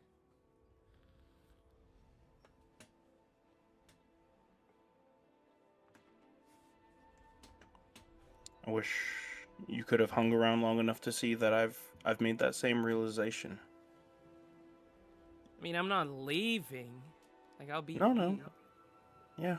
Yeah, I know. But our crew has dreams beyond Your here. crew. Our friends. Their dreams are beyond this place. And I will make sure to take them there. And I respect your decision. I'm definitely flat-footed on this situation. I'm a little just a bit of a shock, but I get it. I do. Or at least I'm accepting that I can. But you have to know that right now things are a little crazy here. Like, the most powerful people are gone. Jesse's here right now. And he hasn't been back for who knows how long. I've been trying to keep tabs. So maybe you get some rest and we try to finish this one last thing together? Well, I've already spoken to my mom. I'm gonna meet her tomorrow.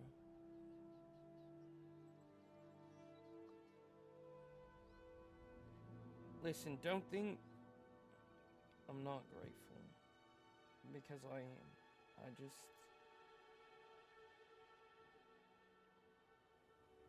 I'm different.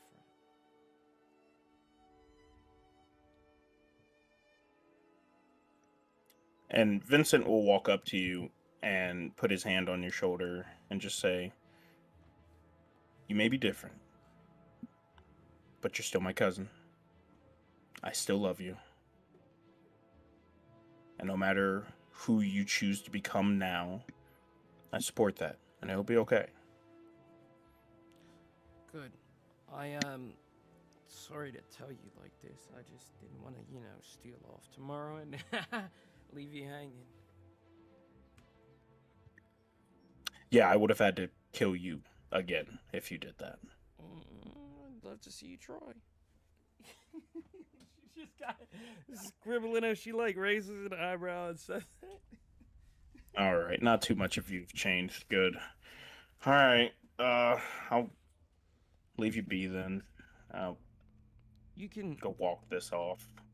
Stay. I just want to get this down before I forget. It's been in my head for however long at this point.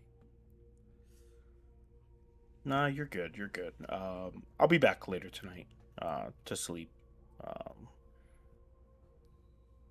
I'm gonna go see Mary.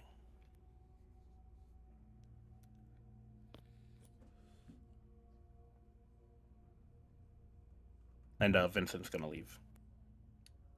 Okay. Vincent, as you leave, hang on.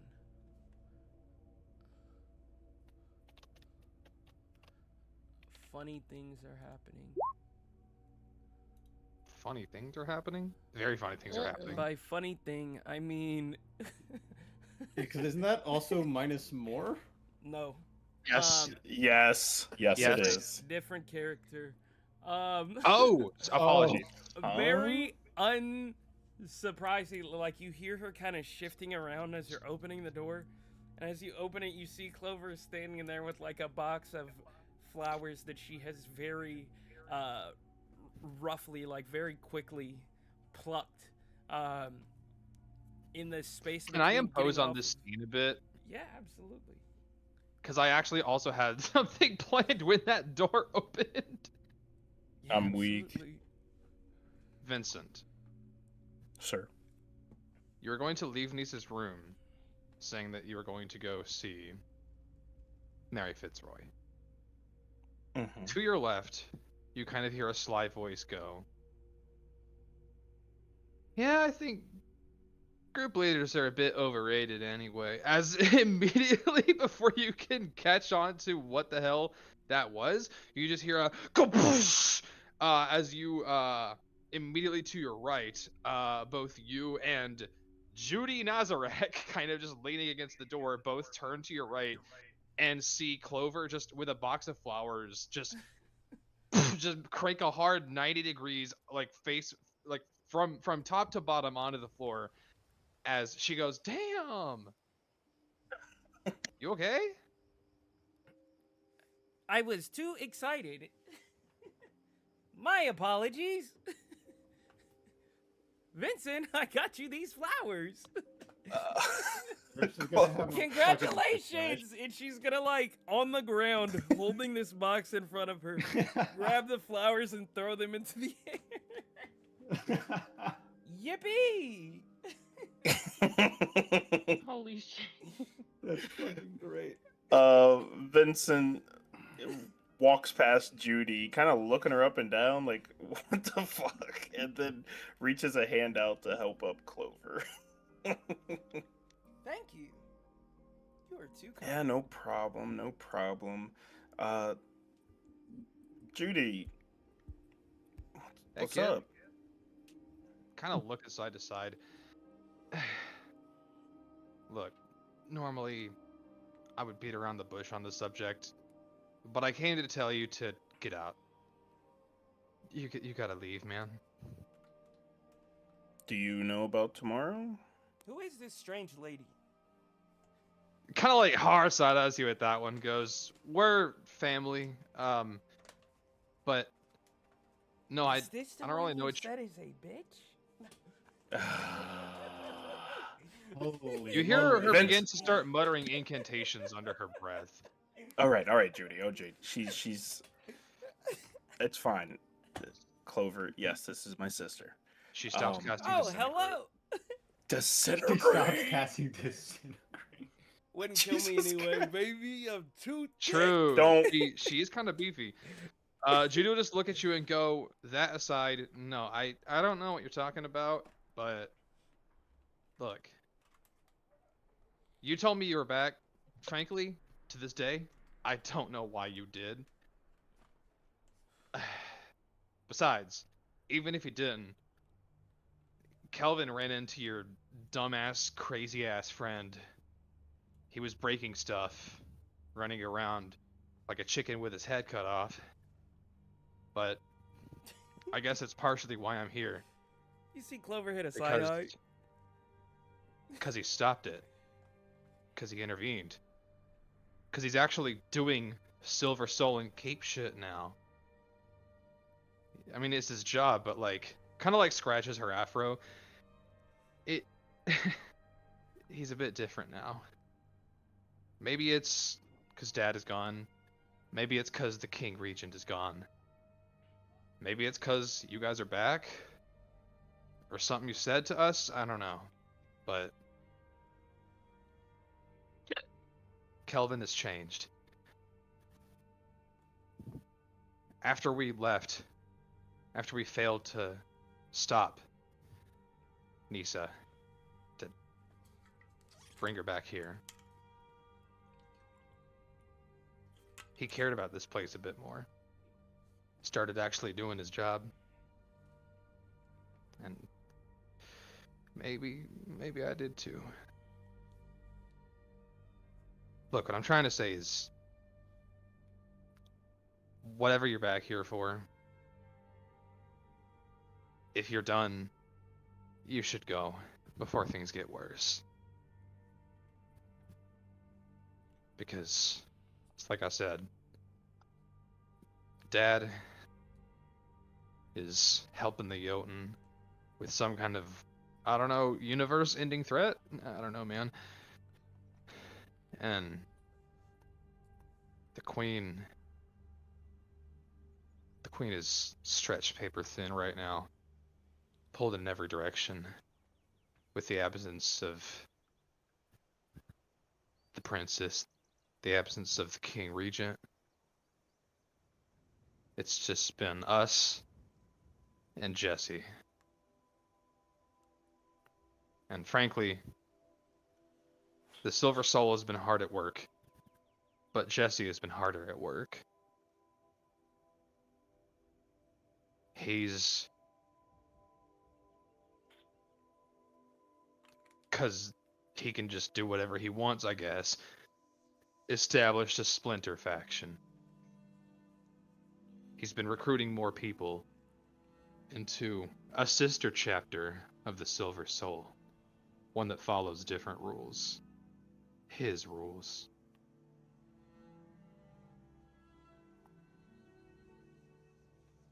Judy, that's why I can't just leave. Not this second. I went back to the bank to grab my stuff, and my gifted arrow is gone, left with a message from Jesse. Her eyes like widen at that. Yeah, he knows how important that is, and he took it.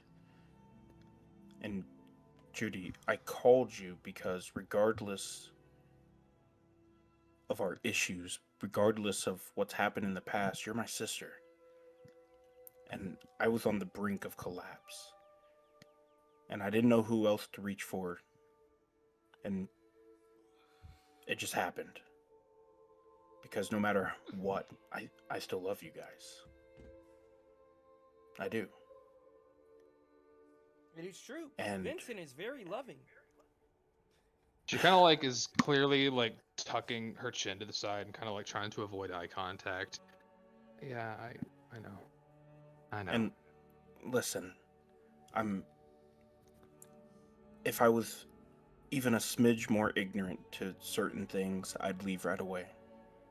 I would. I'd stay out of your guys' hair, I'd let you do your thing, and I'd go do mine. But before I left with Nisa, Jesse told me of the shit he was gonna do. His beliefs, his plans. And I didn't even know about this sister chapter, this faction under his rule. That's just one of many steps that are to the fruition of him taking over the kingdom.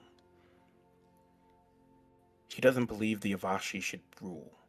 He believes it should be the Nazarek. And I'm telling you this, Judy, because I believe in you and Kelvin.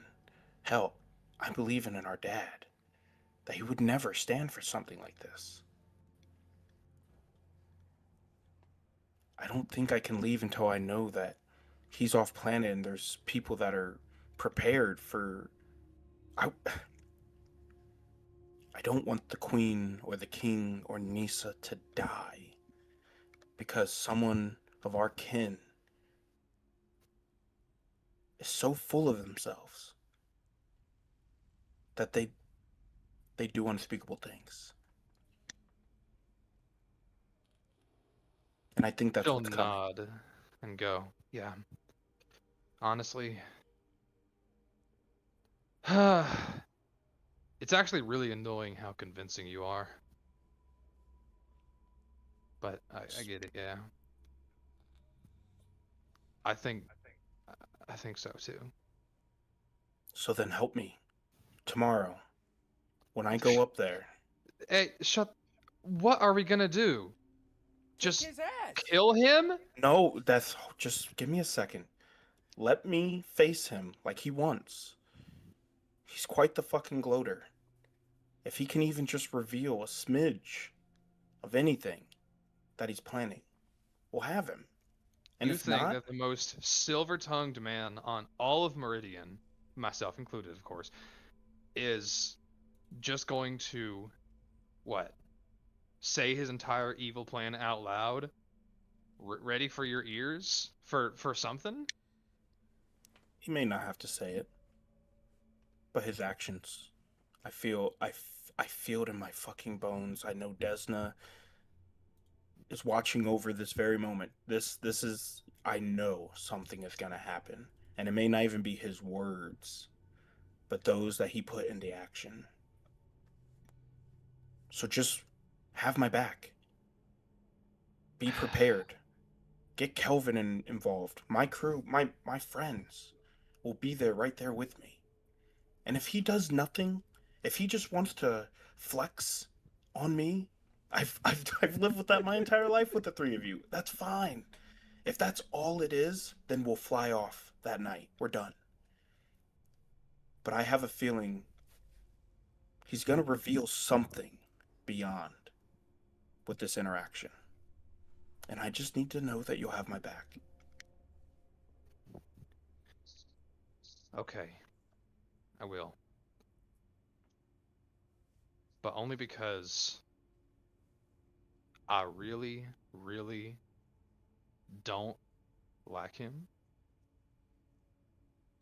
And it's funnier when I fuck around and pick on you than with other people. Yeah, I always figured that. Damn him for stealing your spotlight. That's what I'm saying. Anyway, kind of points a finger over at Clover. You say nicer stuff about me. You got it? You are certainly not a bitch. And she will hold out a flower to her. Thanks! She'll take it and put it in her hair. Wild. Alright, I guess I will see you guys tomorrow? Yes. Tomorrow, yeah. Also, she's gonna like point a thumb at the door, like to the room that Nisa's in, and go like, also, was that? Yeah, no, it's Nisa. Yeah, she's in there. Tell her I said welcome back. And she'll just turn around and walk off. Will do. Clover, when friends describe other people, when you meet those other people, you don't have to say what they were described as the first thing when you meet them. But sometimes the adjective is correct. But I understand, sir. And she will give you a salute. Right. Anyways, where are you headed? Meridian is beautiful at night. I'm just gonna go take a walk, get some fresh air. Got a lot going on tomorrow. So, and a little alone time never hurts anyone, right, Clover? So, Nisa really wants some company if you want to go talk to her. But I'm gonna just head that direction. Yes, please, Forrest. Roleplay with Forrest, go talk to yourself. She'll say, okay. Yes, while we all sit and watch. Scoop up the flowers, and then Forrest you'll hear the door with his open. two action figures. You'll hear the door open, and she'll go, "Congratulations on being alive!" and throw them into the room, and you'll just hear Nisa go, "Who the fuck are you?"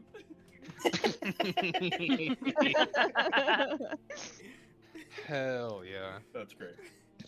Vincent, you said you're departing from the inn for a moment. Yeah, but if you Time want to stroll. pivot to someone else while I do something. I mean, I can leave that in the hands of the players. Like, was there anything that any of the rest of you wanted to handle tonight before tomorrow when all the other stuff happens? I have a question. It depends on if the store is still open for me to grab my things. Well, Would what it in be your open? things? Remember how I was like getting like supplies for like? Okay, so I said this last time. It's less of like you being able to take supplies from the workshop at Avashi Academy, and more so it's just they're allowing you to use their facilities and the tools they have there while there, as long as you bring a suitable peer. Okay. So, does it have hours? Like when it's available? Like, is it open? You can always go check. It doesn't hurt. Take a step out yourself. Yes. Who would I bring? Not Aces. Oh, that's fucking cruel. No, Bitch, you Aces are the was reason why. explicitly banned from being your peer. That is the reason. Oh, Aces just wants to be friends with Ozzy. Me giving you side eye as the player, not the character. um, I'm giving you just the devious grin from that little girl after hugging the dad that was not her dad. That's me right there. Maybe Liam. What is your character doing at the moment? Probably nothing. Yeah, I guess I will. Furiously Googling. This is true. Furiously Googling what? Furiously Googling. You don't know.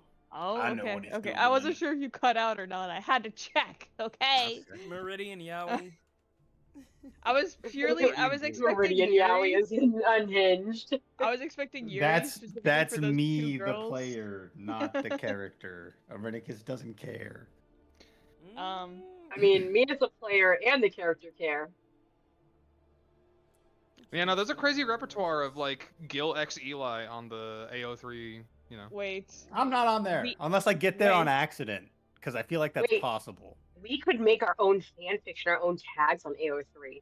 Oh my god, the possibilities are endless. You guys are learning how having our own like custom-made fandom works. We can do whatever the fuck we want. Jordan, the internet exists. I'm gonna Google if the lab is open. Okay. Yeah. No, it seems like kind of like tapping into the arcane terminals on the planet. It seems like quite a few facilities at the Avashi Academy are available 24/7, most likely because you know, it's essentially a college, and what is a college if not a 24/7 like place for students to just fall asleep in the library halfway through their study. So, yeah. Good. Okay, then I will in fact go to knock on Arenicus's door. I open it. Arenicus, I could use some assistance with this. He's gonna hold out the good shit. I'm looking at making a non-toxic version of this medication for Ziggy, and I could use an extra brain on my side if you have nothing better going on. I wait, and I look around like, oh, you know what? I actually don't have anything better going on. Okay. I don't really do chemicals, but I can try. Honestly, I just needed a second person to come with me, and everyone else seems preoccupied and or the worst option. Yeah. No, that makes sense. No, sure. Okay. It'll be at a on-campus lab, but I'm heading there now if you would like to join me. I don't see why not. Okay. Just like walking. It's like a very awkward conversation because Ozzy's still like uncertain about Arenicus, but also he needs your help. Yeah. So you guys are heading towards this is a surprise tool that will help me later. Yeah. So you guys are heading to the academy proper to get the workshop. Okay. I'd like to kind of imagine this was happening past as soon as that- we came back. Oh yeah, of course. Kind of walking past that large lake from which that weird like pink crystalline meteorite kind of sits. You see still, even to this hour in the night, several what seem to be kind of silver-plated guards with wings on their armor and crescent moon motifs kind of stand guard around, making sure nothing funky happens. You even see like a smattering of students kind of walking around carrying books in their arms, some like practicing cantrip incantations in corners and on staircases and stuff as you guys head to the workshop. And we can get to that in a moment, and I can have you guys make a, well, roleplay all that out. But Vincent, Oh, yeah. you said you wanted to take an evening stroll. Oh, yeah. Turn again just for a moment. Okay. Where are you going? He's definitely gonna take a long walk around the Avashi Academy, but then he's gonna start heading towards, well, to be honest, it's only been like a year or two since he left, so I'm guessing he's gonna at least assume that Mary still stays at the same place, so he's gonna go in that direction. Okay. Are you going towards her domicile or her workplace? How late is it? It's nighttime. Okay, it's probably too late for her to be at work. He's assuming. So we'll go to her domicile, please. Okay. Kind of like on, again, the outskirts of the Avashi Academy, there's this wide arc of buildings that have like guards stationed outwards. Not like exactly like patrolling, but kind of just standing around making sure no funny business happens. You would know that this is like where some of like the higher end kind of almost like a place of residence for staff members and people of other like high repute, but not quite like Avashi type shit. Like it's not a castle by any means, but it is like a nice series of buildings with beautiful glass mosaics and tall roofs and spires and several levels for these people to operate on, even with like servers and stuff, like butlers and maids. But yeah, kind of like are you trying to like go incognito? Just walking out. All so you Vincent. walk into kind of like past a couple of fences, like past this garden with a few fountains. You kind of like push open these double doors, and you see kind of like a couple of people in like these silver suits and ties and dresses, kind of standing and walking around, even this late at night.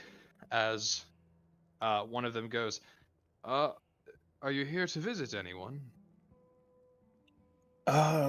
Actually, I am. I'm looking for Mary Jane's place of living. He's gonna kind of look you up and down, kind of like taking register of who you are, because clearly, normally, kind of just walking up at a place like this and asking to see somebody would demand a bit more scrutiny. But he is like, yes, I shall page her immediately. And about 4-5 minutes pass, and Vincent, kind of like with the ding of an old-fashioned elevator, with, you know, like the ones with like the grated door that kind of slides outward, you'll see what looks to be, okay, fuck you two. My bad. No, you're good. Anyway, you see what looks to be a dark-skinned, auburn-haired woman in a long blue nightgown, kind of almost hanging off of the shoulders a bit. Whoa. As she goes, "Oh, hi." As like she kind of like gets a bit of like coloration to her face as she kind of like takes register of like, at first she had a look of confusion even coming out of the elevator before she saw anyone, but she goes, "Oh, hey." What is this song? Jesus.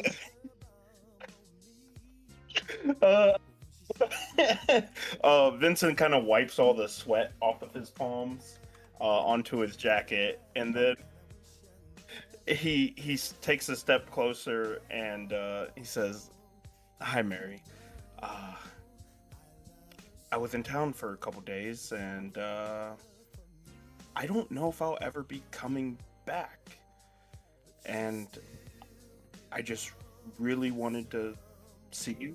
I just want to make sure you were okay, see how your life has been, share some stories over some coffee or something." She'll kind of like smile and bow forward a bit, almost politely, in a courtly manner, and she'll be like, "Well, Staff Sergeant Nazarek, it's nice to see you too. Maybe a bit late for coffee, especially considering the hour that I have to wake up tomorrow. But if you want some tea and maybe some croquettes, sure, we can catch up just a little bit." That sounds wonderful. Right behind you. And she'll kind of just like wave her hand forward and walk into the elevator. She'll kind of like take you into, the best way I can describe it is like an extremely gentrified, not even really like a studio apartment, but like the space is humble, but the filling is opulent. Like you walk through a door with what seems to be a wreath with some berries and some lights hanging from it.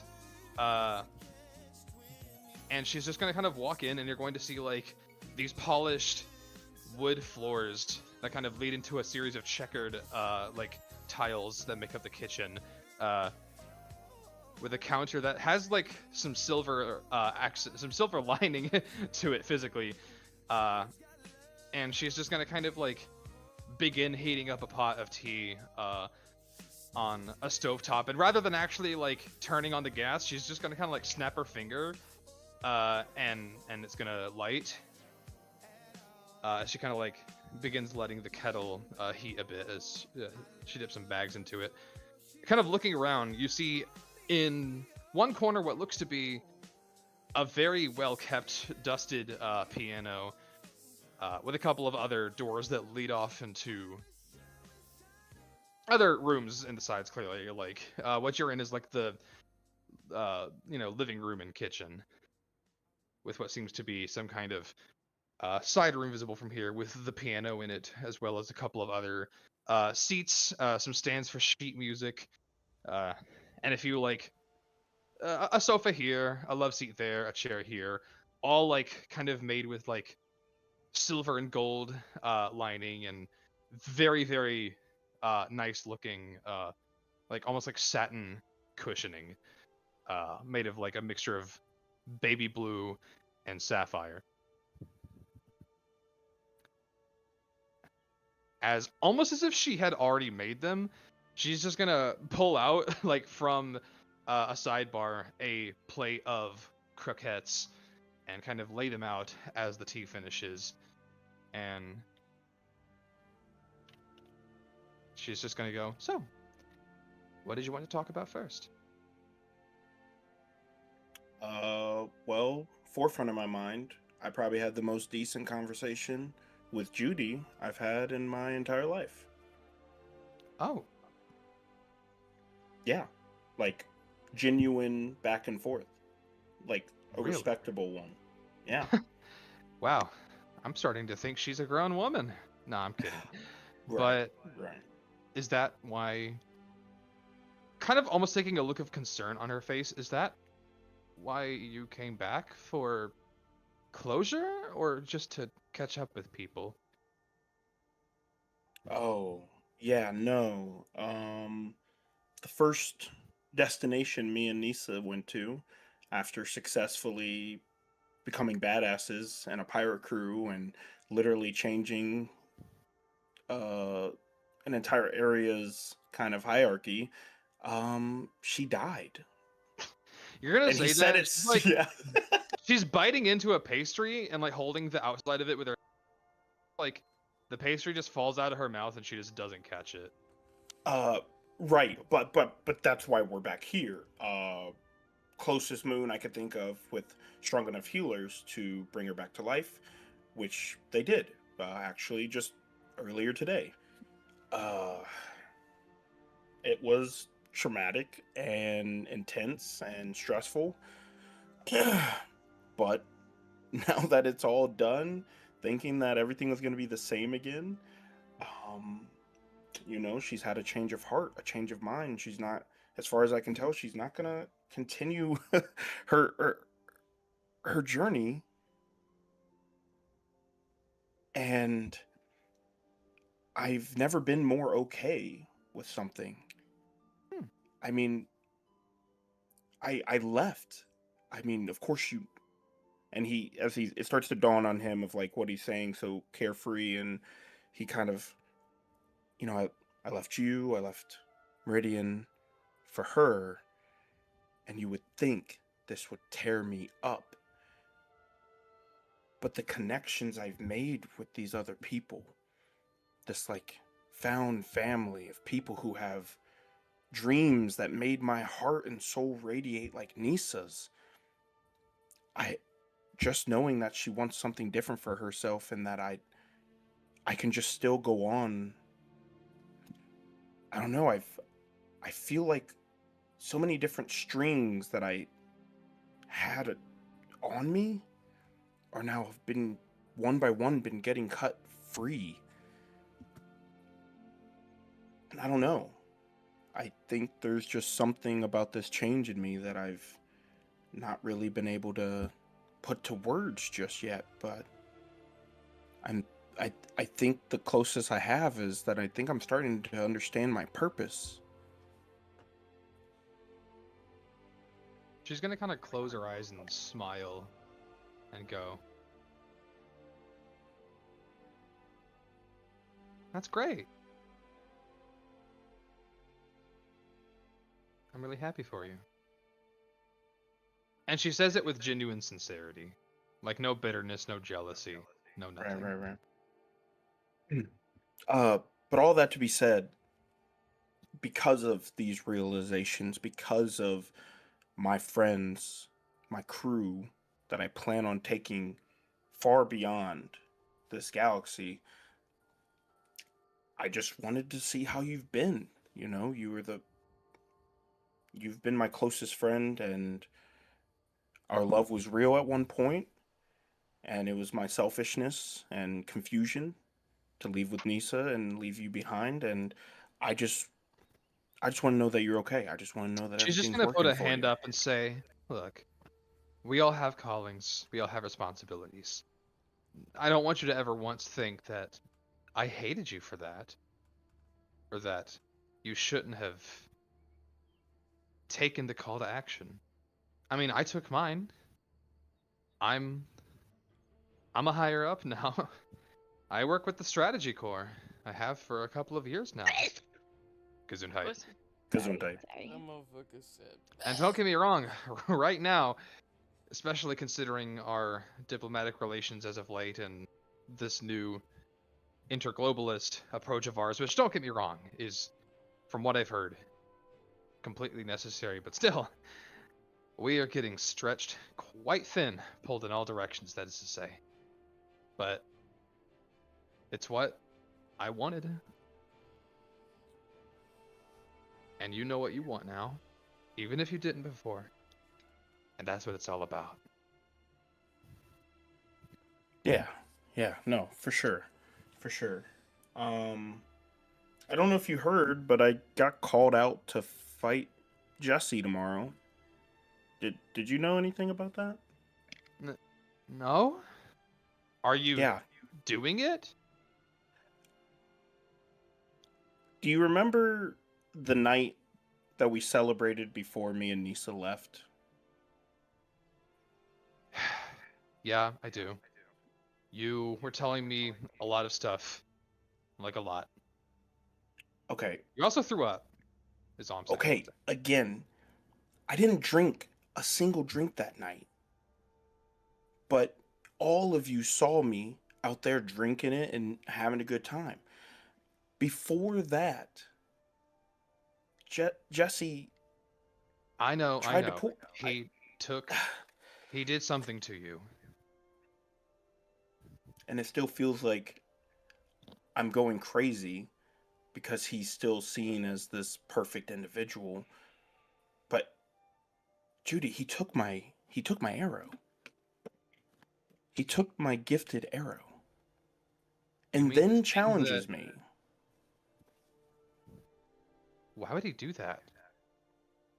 I have to find out. Do you know what he would gain out of taking your arrow? No. God, Desna, no. I have no idea what that looks like. But it's still mine. Yeah, I know. That's the part that confuses you the most. Because you already have your gift. What's the point? Can you still use it? As far as I'm aware, there are only so many arrows. And we have way more Silver Soul and Cape members than we have arrows. I'm just a Nazarek, so of course I got to keep mine. So I imagine he's probably... Oh my god. Judy just told me today that he's starting his own splinter faction of the Silver Soul and Cape. If he's doing like unsanctioned awakenings with my arrow, he could make as many gifted users as he wants. Her eyes will widen and she'll just kind of be like, do you think that's what he's doing? Because I haven't exactly had a hand in it or anything, but I know about the stuff going on with the Golden Heart. Golden Heart? It's because of the absence of Eli and... Sorry, your father. Lord Commander, kind of scratches her head, and the King Regent. And the Princess, of course. The Silver Soul has had to kind of... Look, doesn't know how else to put it. Lock in? But Jesse made an initiative to recruit more people to the cause, to increase our guardship. But they wear different clothes, different armor. At first I thought it was like a status symbol. Silver and gold. Who knows? I don't know. But if you think that there's some kind of purpose behind this where he's amassing an army of awakened soul users, kind of like shudders at the thought a bit. Then what do we do about it? I mean, don't get me wrong, I'm a higher up in the strategy corps, but that doesn't mean, like, I'm not even in the Avashi family. There's no strings for me to pull in that matter. If this was like a diplomatic relation or some interglobalist type of thing, then maybe, but Jesse and I don't really cross paths. Our politics are almost kind of mutually exclusive. Yeah, no. But that's why I plan on accepting his challenge. So that I can... Luckily enough, I've got a crew. I got friends at my back who will be there for me. And, believe it or not, again, started the conversation, had a fucking fantastic conversation with Judy, and she said that... I think she said that she'll get Kelvin along, but that they'll have my back as well. Look, with your friends at your side, I do think, if at least from the stories I've heard being true,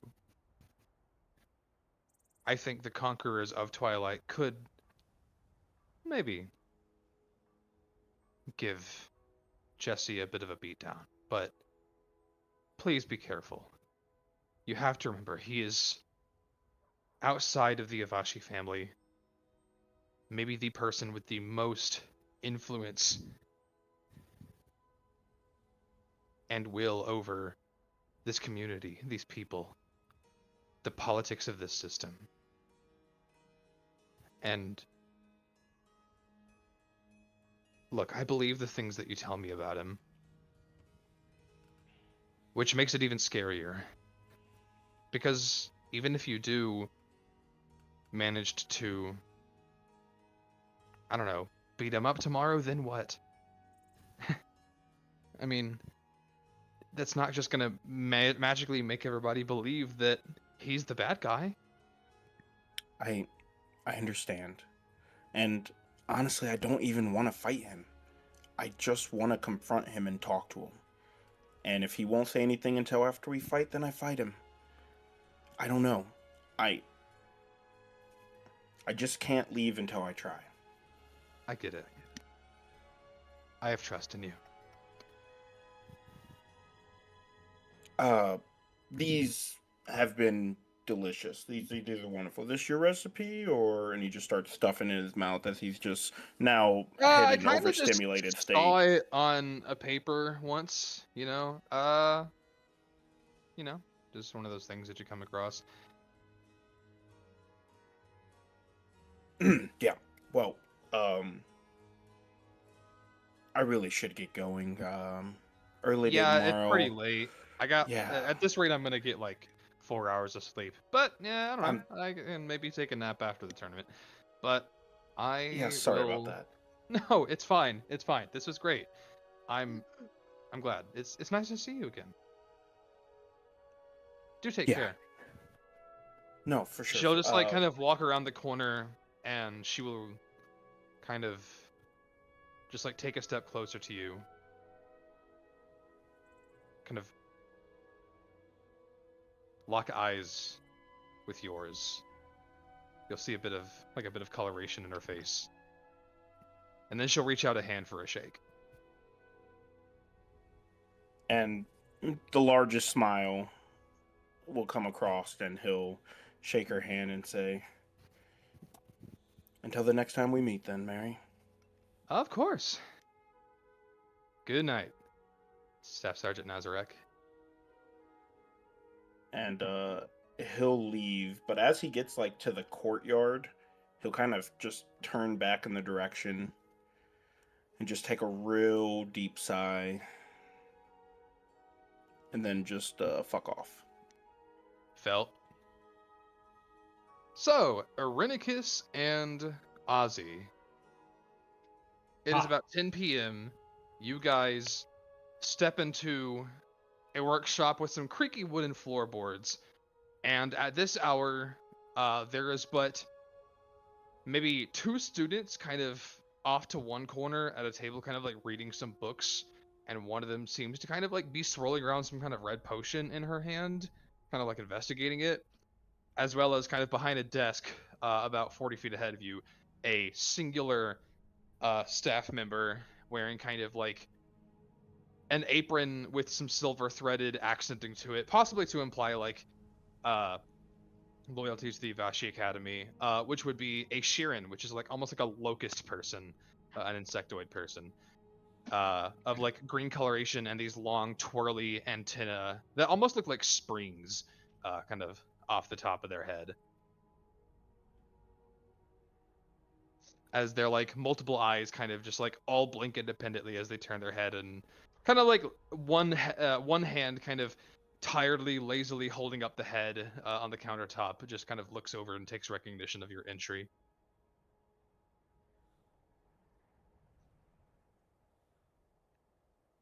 What's this, by the way? I just stepped back in the room. No. Sorry, one more time. This is a staff member in the workshop. The only one here at the. No. I had to step out of my room. Who's entering the building? You and me. You. Okay. This is the workshop. Okay. You guys are stepping in. Okay, just to clarify, because I wasn't sure if we were still on Vincent. Okay.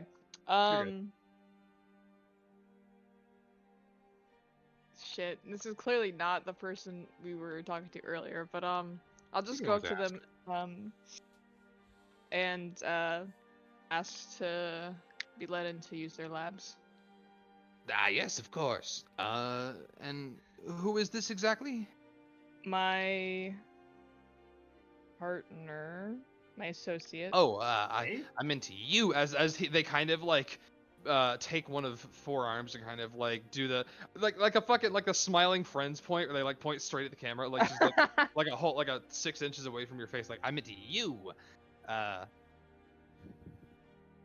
Yes, I was given my Aussie Fosbuggle, Aussie Fod, Aussie Fog Fuddle. Ah, shut up. And he's just gonna like turn around, and you're gonna see him like kind of ruffle through some papers. You're gonna hear like a couple of dinks of like glasses against each other as he kind of like pulls up what seems to be like a really long scroll, and he's gonna go. Huh? As he kind of like squints all of his eyes and kind of like starts reading. It looks to be like some smaller print or maybe something written off to the side, and goes. And then it kind of like just looks up at you, looks at Irenicus, looks down at the paper, looks at Irenicus again. You're right to go. You can use any of the rooms that you please, as long as you keep the equipment there when you're done. And clean it off as well. Don't want to accidentally leave anything in there for the other people to accidentally blow up. Of course. I'll like start to head towards one of the labs. Okay. As you kind of walk in, it is the rooms that you're kind of guided to are a series of independent, like almost like miniature hallways. Think like fucking like Walter White and Jesse's RV, like the interior of that, where you step in and it's like about maybe like a 15-foot strip, and just it's pretty narrow, like maybe 5 feet wide. But along one of the wall sides is just like a front to back slew of fucking glass whirligigs, like some Willy Wonka type shit, like like shit that looks like a Rube Goldberg machine, where you just see like a mixture of glasses and canisters and vials and tankards and flasks that take all kinds of abstract shapes, like gravity distillers, things meant to like ventilate smoke, things meant to trap smoke, stuff like that, as well as kind of a few drawers underneath that seem to have a multitude of magical components. You see one labeled like Frost Giant's Toenail, you see one labeled like Bat Guano, things like that. It's a lot, even for a humble space like this. Cool. Looks like I'll have everything I need. I'll just like start getting like setting up shop and like arranging things in the order I need them. Okay. I will say, with the sheer height of the rolls that you have made on this matter before, if you were trying to do what you said earlier, assuming that is your sole project here, I will say you have the tools necessary here, and frankly, you know everything you need to know in order to be able to create at least a facsimile of a reproduction of this product, which, given the fact that at its base level it is essentially just like a hormone blocker, is not the most difficult thing in the world, because you know that's basic chemistry to a guy like you. You just need the tools and the time, which, getting at that, the main component here is going to be time, and of course passing some skill checks. That is to say, you may be able to get this started in the course of like a singular night. It just probably won't yield a lot of product. That's fine. It depends on your checks. Okay. Which, for simplification's sake, Irenicus, are you proficient in alchemists or herbalism supplies? Alchemist? No, I don't think so. Tinker's Tool, Mechanics, Data, Vehicles, Land, and Science! Science! Okay, so, funny story. I can't remember when or if I sent this. Be right back. But basically, a while ago... Yeah, I know. About the mechanics and science thing. Yeah, I overstepped my boundaries a bit because science is a skill in Starfinder, and I had a phase where I was like trying to soft launch Starfinder, where and I was like, you know what, because those custom skills are really redundant. So if you want to take your mechanics proficiency, and turn it into like a tool proficiency, and if you want to take your science proficiency and turn it into a tool proficiency, then by all means. Ideally, like most likely, mechanics would probably be like tinkerers or something Well, like that. I have Tinker's tools already, so I'd probably have to think about that. Yeah, and you can I know honestly I just turn wouldn't it have into like alchemy. whatever tool choice you think would be like remotely. And with science, you could turn it into a alchemist or herbalism, or even honestly maybe like a brewery or glass blowers, something like that. Okay. Up to you. I will probably think about it. I don't think brewery stuff is particularly accurate for what Arenicus would have. That's fair. I was just asking for like now, if you wanted to decide that Arenicus actually did have proficiency with alchemism, with alchemy or herbalism. I don't think he would. He's a techno mage. Yeah, that's fair. I just wanted to extend the offer because I was trying to rescind the redundant custom skill. But you can always workshop that later. In that case, I will say if you are not proficient with alchemy or herbal supplies, if you have any other means to aid Ozzy in making the check, such as the enhance ability spell or some other spell or ability that would enhance his feature to do so, then you can do that. But I will say you cannot do like the aid action in order to give him advantage on this check because it is one that you are not proficient in. Okay. Yeah, so the only thing that I would have... Well, that's interesting. What is this plant again? So it's not actually a plant, or I guess you don't know that yet. Basically, what Ozzy is working with is like a liquid. Oh, it's a liquid. Some kind of like what I think it was liquid that has like hormonal we talked about it being effects. a plant, or came from a plant. I never said anything like that, is all. Okay. No,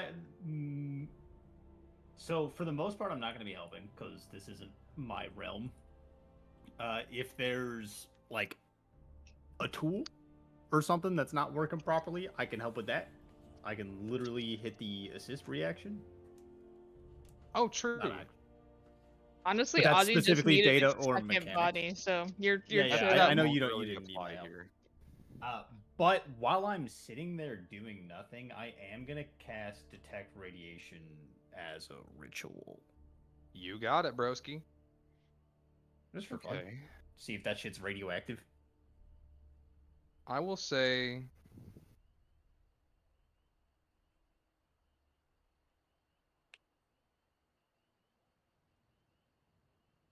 Ozzy, as you begin working, go ahead and just roll me a check using your alchemist supplies proficiency, which would be expertise, plus your intelligence. Okay. You know the deal. Yeah, sorry. I was taking a bite. And this will just encompass your progress over the course of this night. Actually, that's a good question. How long are you trying to be here? You're trying to pull in all-nighter, or? I cannot lie. I don't know. Because alchemy takes a while. Like, a potion isn't just a thing that you can make in 10 minutes. You know what I mean? Let's see. What did you ask me to roll again? My... A check using your alchemist supplies proficiency. Your tool proficiency. Okay. Which would be your intelligence. It would be a d20 plus your intelligence plus your proficiency bonus twice because you have tool expertise. Okay. I assume that would be like a plus 11 because I don't really have that specific one on my sheet. What's your intelligence modifier? 5. Then it would be actually plus 13 because since you guys are level 9, your proficiency bonus is. So it'd be 5 plus 4 plus 4, which is 13. 5 plus 4 plus 4. Yeah, so it'd be a d20 plus 13. Okay, I'm just gonna roll a d20 then. You got it. Okay, that is a 24. That's pretty good. Pretty damn good. Thank you. It's a high number, but I will say, do you want to? Do you have a charge of Flash of Genius that you want to add to that? I don't see why not. Yeah. Yeah. I mean, it's nighttime. You're gonna probably long rest here soon. Yeah. I was just saying because technically this will affect how much time it would take for you to make a Oh single yeah. The dosage. sooner I can get this done, the better. Yeah. I will say, with Irenicus kind of like tending to the tools and handing you stuff and cleaning off things that are put to the side, because he knows how to do that. You kind of get to work, and kind of like about 4.5 hours later, you wipe some sweat off of your brow. The room is like steamed up a little bit now. You've been boiling shit, but I mean, it's not like completely stuffy. There's like ventilation, and like places for the smoke to exit so that you don't like suffocate yourself to death in here. But it still warms up a bit based off of like setting off burners and stuff. But Irenicus, I will say, you don't seem to garner any kind of radioactive signature from the liquids that Ozzy is working on, but you actually do take note that there are a couple of radioactive materials like under the shelves, like in the cupboards under the work table, like 2 or 3 like slightly, maybe even a bit more than slightly radioactive material. As you kind of like bend it down to inspect them, you see one that looks to be like this green liquid, and 2 others that seem to be like very, very intentionally like warning labeled jars full of like metal shavings. Holy shit. What I think it is? What Is do that you think? uranium? Is that Maybe. shavings of uranium? Uranium fever. Depleted uranium fucking shells? Holy moly. I mean, don't touch them. I think honestly, you would probably maybe a history check actually. Okay.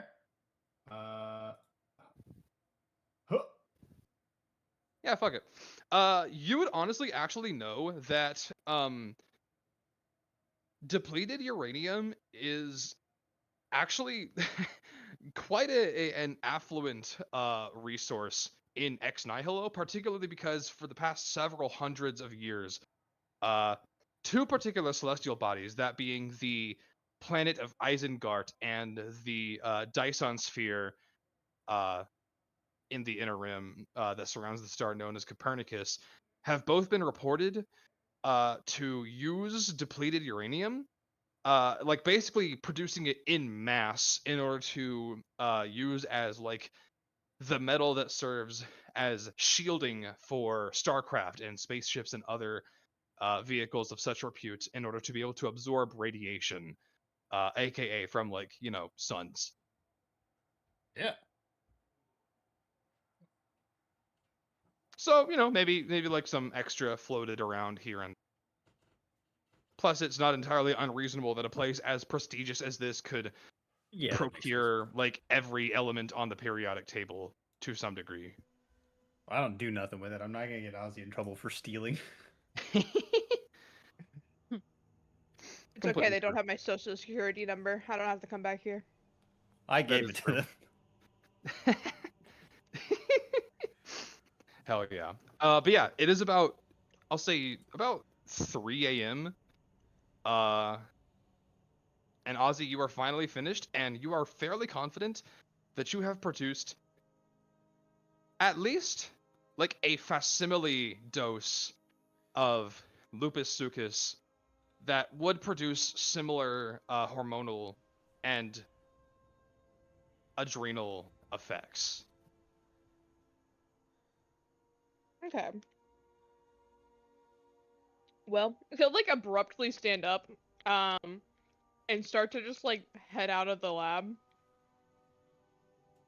Oh, you're done? Oh, I forgot you were here. Yes, I have finished. I can stand very still. It's hard to notice. Yes, eerily so. Anyways, yes, I've finished what I needed to do. I don't think he If you minds. have If you have things you want to do while we have access to a lab, you are free to do so. Otherwise, I will be returning. No, I'm okay. And I'll stand and I will follow. He looks uncomfortable for a second. Thank you for coming. Do not mention it. I will never again. Threatening aura. Do not mention it. I love this duo. They kind of rock. So dry. But with that, would you like to head home and Yes. long rest? Absolutely. Hell yeah. You hop back in. Irenicus, you kind of calmly enter your domicile. Ozzy, you probably flop on the bed and pass out immediately. Oh, absolutely. As for the rest of you, would everyone like to long rest and let dawn take hold? Yes. Yeah. Hell yeah. In that case, Actually, what's up? Since I had not gone this way before, and I do have one more access to second level spell slot, as I am walking back, I would like to cast Locate Object to just kind of be, I'm on the lookout. Okay. Can I remember what you're casting Locate Object on again? Oh, the arrow. The arrow. Yeah, the arrow. Okay.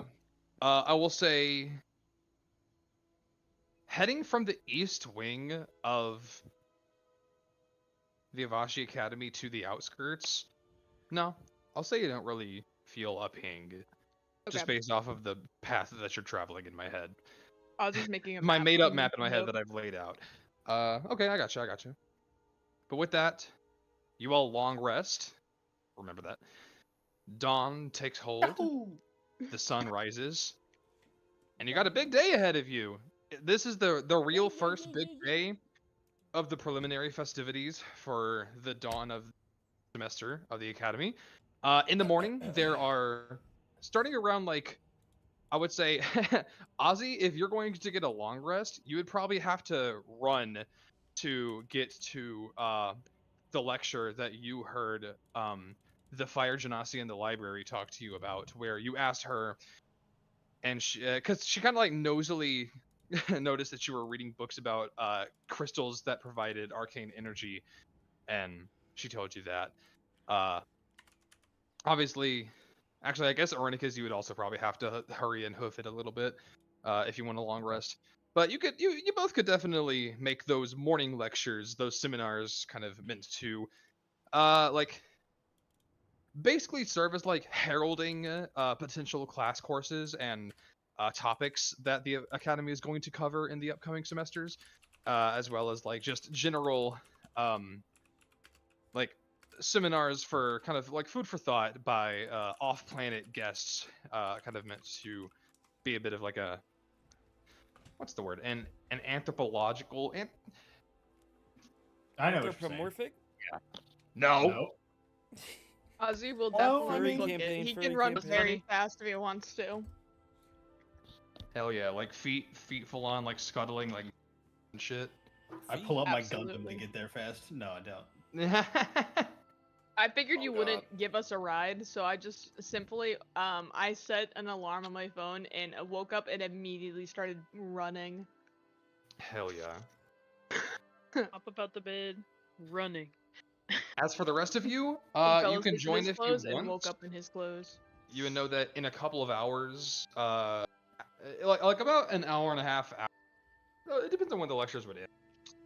But you know, in a couple of hours at least, like from now, there would be the Lunar Night tournament, the kind of like beginning of that whole showcase of strength and potential, and you know, giving some older students the chance to kind of come back and make their grand return, and new students to make their debut.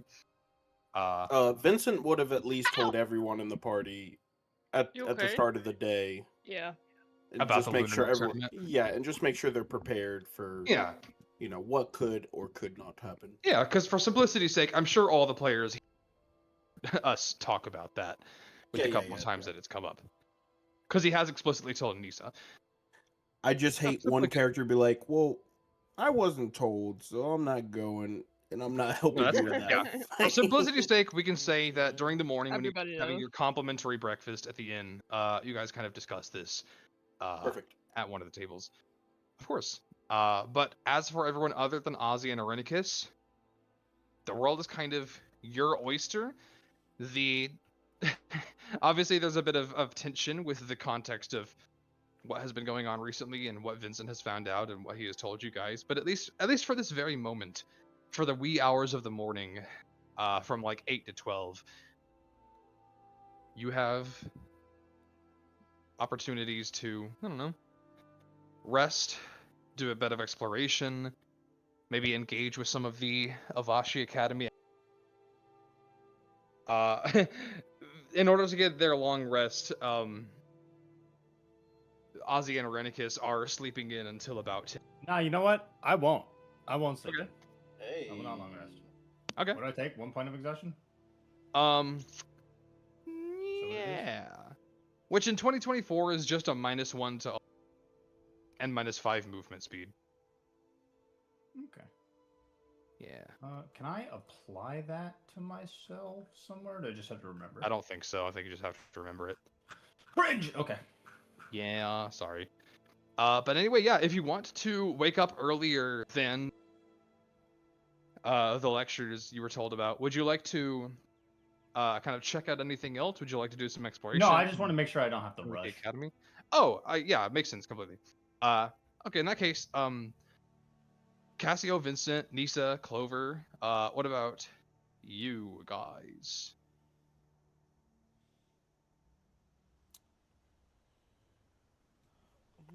The world is your oyster face this morning. down in the bed. Yesterday was. It is true. It was a lot. So you just. It was a lot. So are you sleeping in until the lectures, until the Lunar Night tournament? At the earliest Whichever possible... happens about at noon, I'd say. Okay. Is a The good Lunar thing to, Night like, tournament is at naturally wake up. noon. Yeah. Go ahead, Forrest. At He the didn't wanna earliest miss possible that. moment, Clover is going to spring up and say, "Good morning, world! Who is ready to start the day?" Your mama. Yeah, mama. I imagine you just hear like a bunch of no. That is unfortunate. And I'm just gonna throw the fucking blinds and windows open. Awaken, my sleeping beauties. Dang, this is worse than Vincent on Twilight trying to get them to get up and do exercise. Joke's There's on you, Michael. It is positivity. not worse. It is.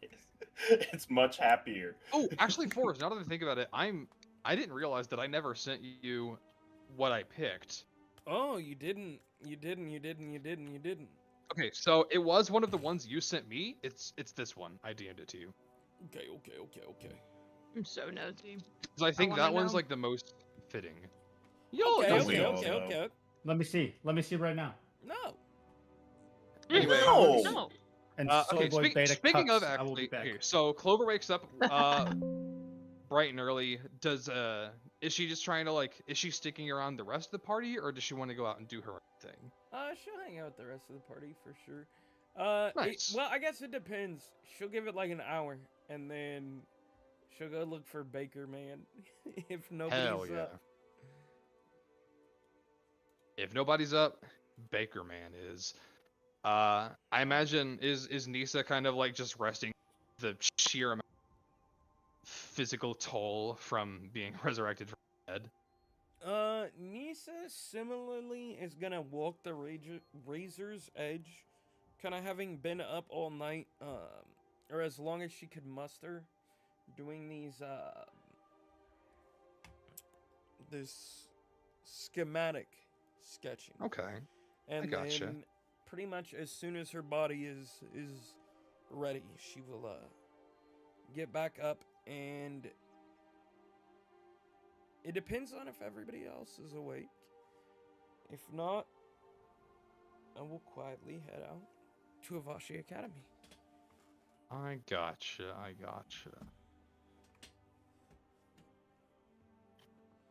Okay, I see that one, Jordan. I'm with it. Nice. So, Wait, am I stupid? Hold up.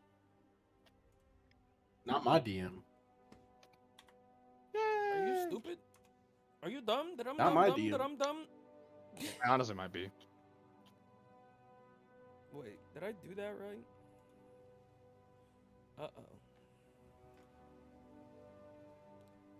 Uh-oh. What's wrong? I fucked up. Why would you do that? Well, you can't just Now do you that, fucked man. up. No, I didn't. No, Oh, nice. I'm gonna do my own thing. Hang on. Yeah, you got it.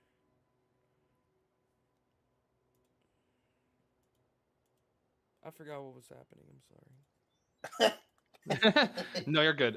So here's the first thing we'll do. You said Nisa kind of like around what time would Nisa get up and kind of start? Assuming she probably went to bed around like midnight, 1 o'clock, probably 7, 8, 9. Okay, I gotcha. That means Nisa and Clover are probably the first ones up, unless Vincent is just on his usual. Oh no, Vincent's definitely up, and instead of grabbing anyone, he's just doing his own exercises and just kind of getting into the zone. Core exercises and mental stability up. I'm sorry, Jordan. When did you say? So like, if I get up to where I don't have to rush, what There's time no am I up? fucking way, bro. Like 11. If you get up to where you don't have to rush, you'd probably need to get up like maybe like about an hour before you would get a full long rest. So if you like found some time during the day to nap, then maybe you'd be able to actually catch up on that long rest and get that shit. Yeah, we'll find out. You know what I mean, Jelly I just Bean? wanted to know when I'm alive. Yeah. I will say, first and foremost, the earliest of birds are Vincent, Nisa, and Clover. With Vincent doing his own exercises, and you said Clover wanted to go visit the bakery and possibly procure some goods, maybe up to her, whatever she decides. Yes, sir. But he will be kind of up from sunup, selling danishes at his stand and stuff, as well as some coffee, some of which he is drinking himself. And as for Nisa, it's crazy saying that because like, as for Nisa, as Vernisa, it gets me every time. Nisha. Yeah. What if I killed you? But as for Vernisa, what is she doing? Is she just kind of hanging out on her own, taking a trip around stomping grounds, keeping to herself, keeping it low key, finding a place that maybe only she knew about? Up to you. I am going to go deep into the bowels of the Avashi Library. Okay. And I'm looking for books on the birth of magic. Interesting. Are you kind of being, I don't know, royalty here? Are you keeping any form of discretion, or do you just not give a fuck right now? I don't give a fuck. Okay. The literal princess in the library. Yeah, give me that book. Okay.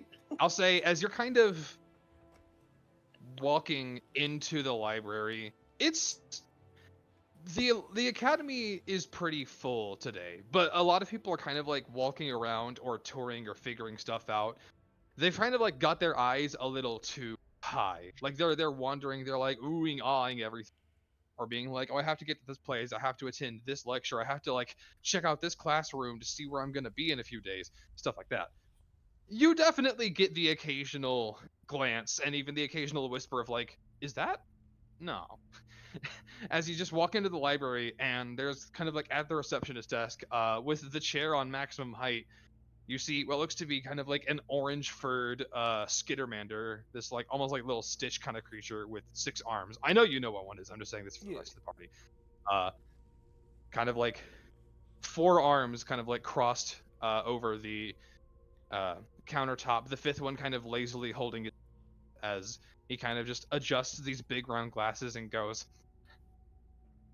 you here to borrow or what do you need today? I'm just here to look for some books on the roots of magic, and maybe a little bit on the roots of magical weaponry.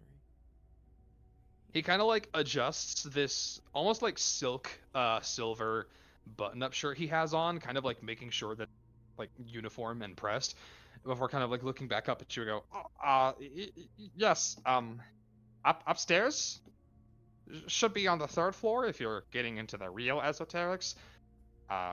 You should have, there might be someone up there who can let you into where to be. Perfect, thank you.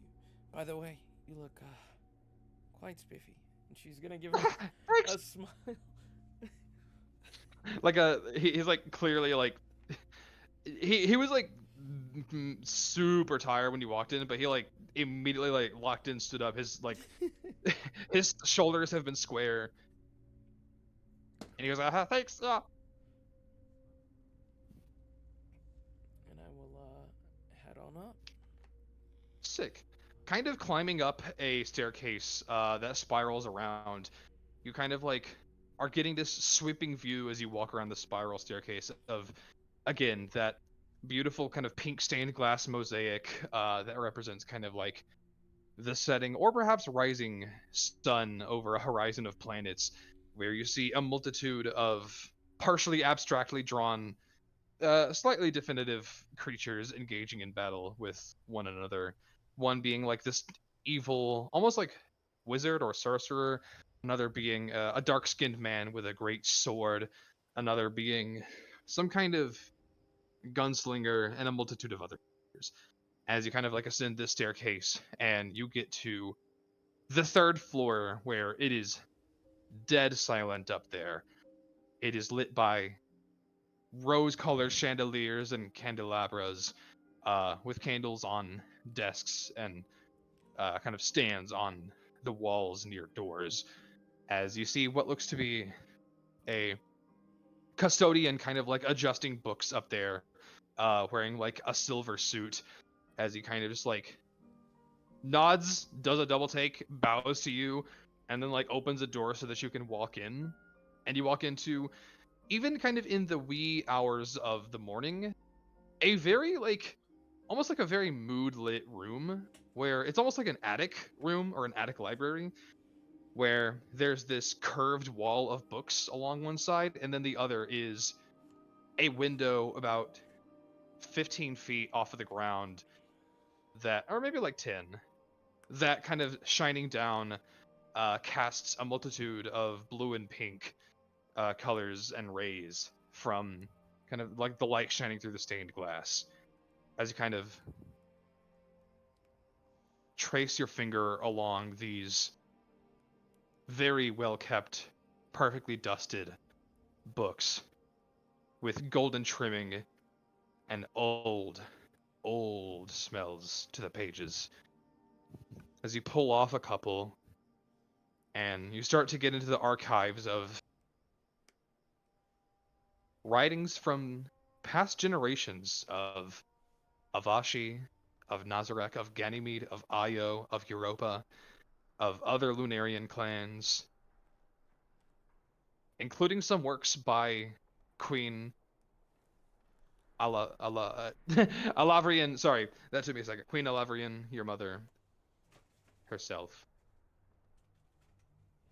as well as a couple of other guest works from off-planet scholars that have been kind of introduced to the fray. And you begin reading and reading. And we can talk more about that later.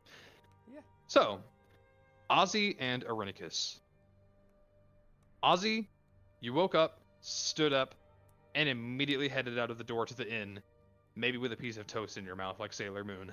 Just kind of jogging from the outskirts of the Avashi Academy all the way, kind of like 75% of the academy, kind of cutting through the middle.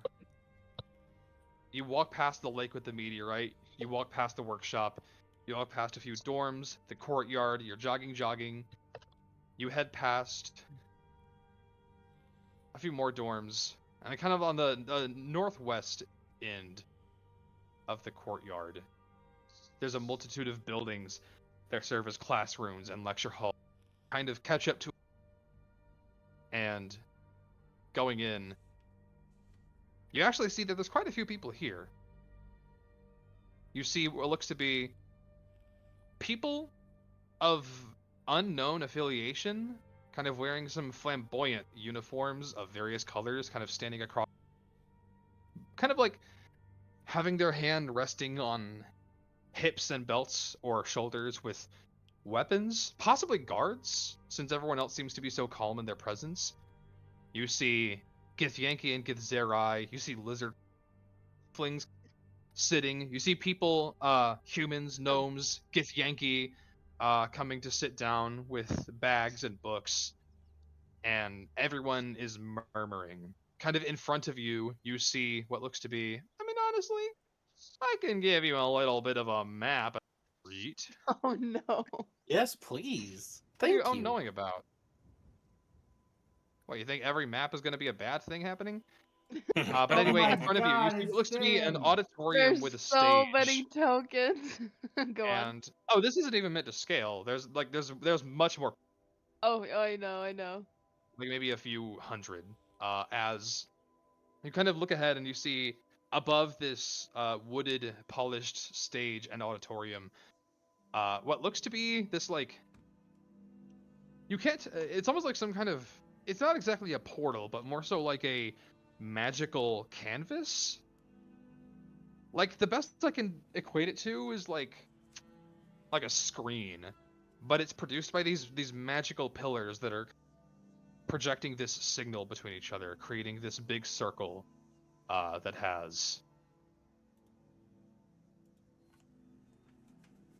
this kind of wavering magical signature to it. And you know, obviously you can stand anywhere or find it entirely up to you. Place your tokens on the board as you wish, but it seems like everyone is getting settled in and getting ready for a bit of a lecture. A lot of scholars here, a lot of people ready to learn. Just slot me in on the back. I'm big munchin' real quick. Okay, in that Thank case, I appreciate you, Jordan. thanks. So we have here, and then Irenicus. Do you want me to just put you next to him? No. No. Okay. Do you want to drag We your are here token on our the own board? I individual did. volition. Oh, am I blind? Oh, I'm silly me. Sorry. Yeah, I didn't notice that. There was. I just did when you were saying it. Okay. Yeah, Okay. fair Okay. I got spot. you. Also, I was trying to drag my character sheet that's already popped out, and that obviously Yeah. wasn't doing anything. Makes sense. So, with that, who wants to listen to me yap for a little bit? Don't I love mind. listening to yap you if yap. any day. I Please. do. You my DM, baby. Yep. Find All that right. story. So, Persona.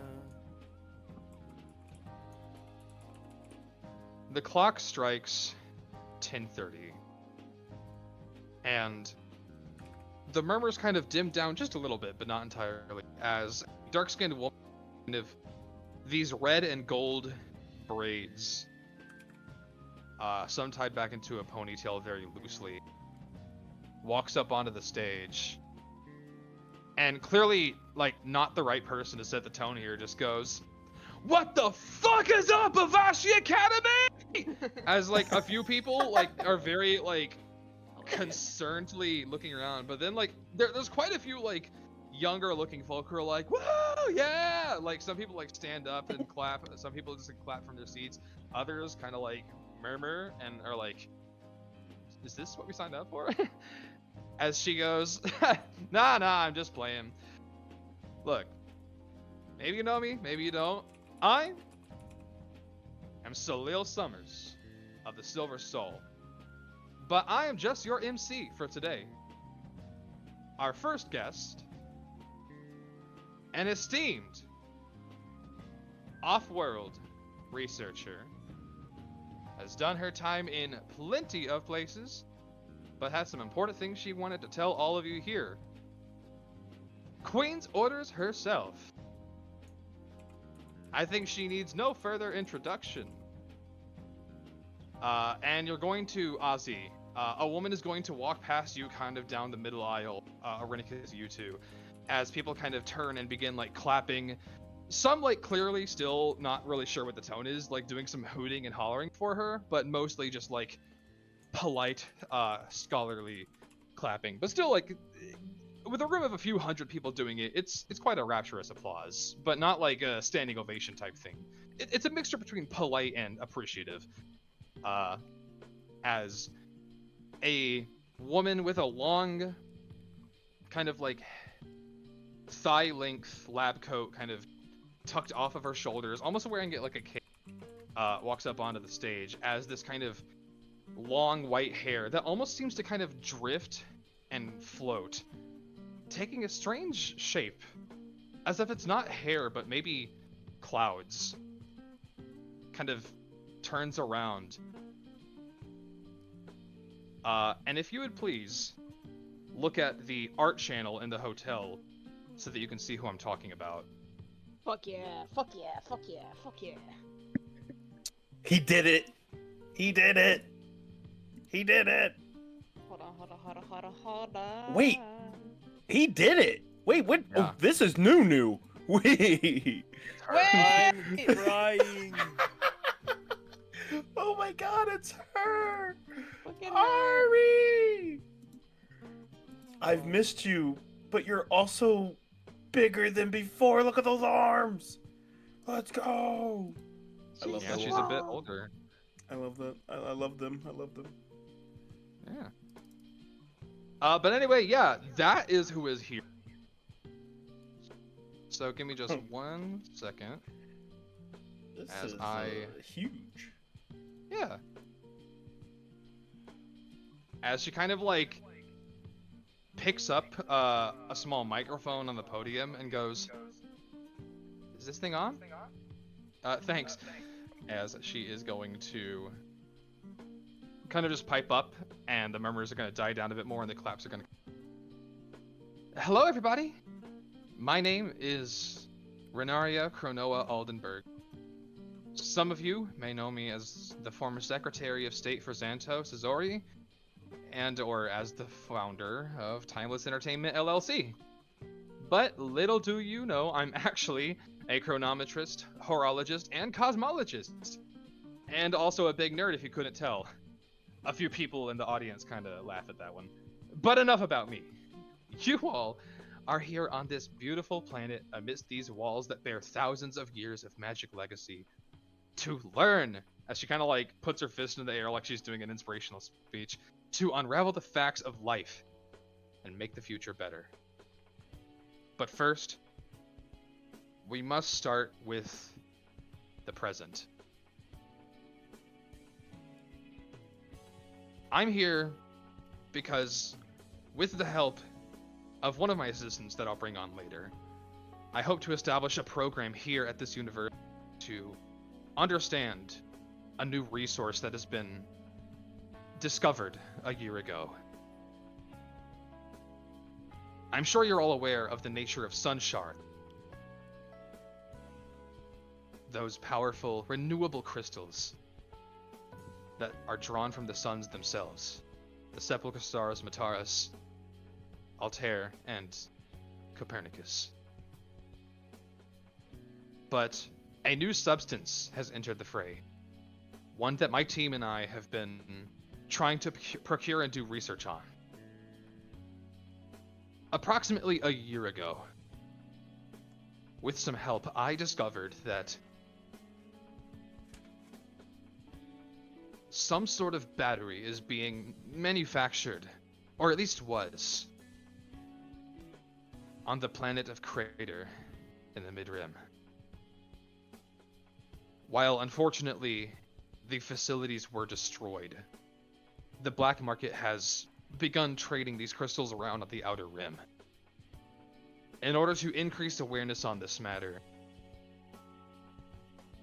and in order to best make sure that this is not weaponized against anybody,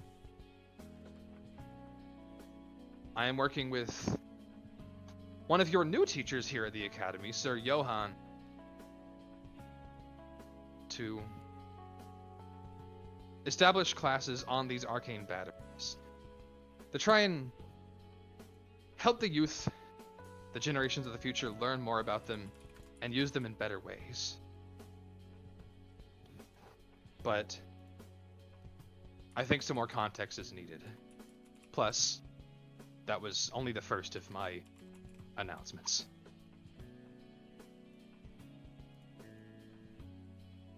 Now for the real stuff. Announcements aside, we must look into the past as well. The year is colloquially known across Ex Nihilo to be 1724 post-manifest, which suggests that either all civilizations agree on this amount of time passing since the creation of this universe, or one decided a final answer and all others came to agree one way or another. Regardless, how the universe was created is a massive point of contention. Meridianites posit that it was forged by the dreams of our predecessors, shaped by will. This theory is given credence by Queen Vanessa Avashi's discovery that not only Meridian, but several other moons in Ex Nihilo possess natural gateways to the astral plane, a realm powered by thought, and where the mortal soul can be given physical form. The Githzerai of Tunareth in the astral plane suggest that this universe, and all planes that border it, are bound to frequencies that ebb and flow like music, and that these frequencies can be altered by powerful enough magic to shape reality. Being my two favorite theories, I don't believe they're mutually exclusive. Some murmurs stir up around the auditorium. A few students and teachers look at each other, clearly confused by like the sheer cosmic scale of what this woman is saying, and the fact that she is clearly trying to call into question theories that these scholars have made on and kind of cemented over the course of centuries on the nature of how the universe. But I didn't want to speak alone on the matter, so I brought along a fellow guest to help me. Here's someone who has been here before, I think. Arcanist and astroseismologist Zebergau Rainet, Vizier of King Volkamer of Tunareth. And again, once again, one more person is going to kind of walk down. You're going to see this Githzerai with kind of cropped hair, kind of slicked back, and this long kind of red cape that goes over one shoulder, over a button-up. As people kind of, again, will kind of clap and cheer for him, respectfully and politely. Yahoo! As he kind of walks onto the board, as Ari will hand the mic to him, as he kind of like turns around. He has kind of disheveled but clean brown hair, a tiny upturned, and a very tired look in his eyes over a fine leather vest, as he goes, "Greetings, greetings, Meridianites and fellow pursuers of knowledge. I am grateful for your applause, and please, just looking at Ari, just Zaber works fine.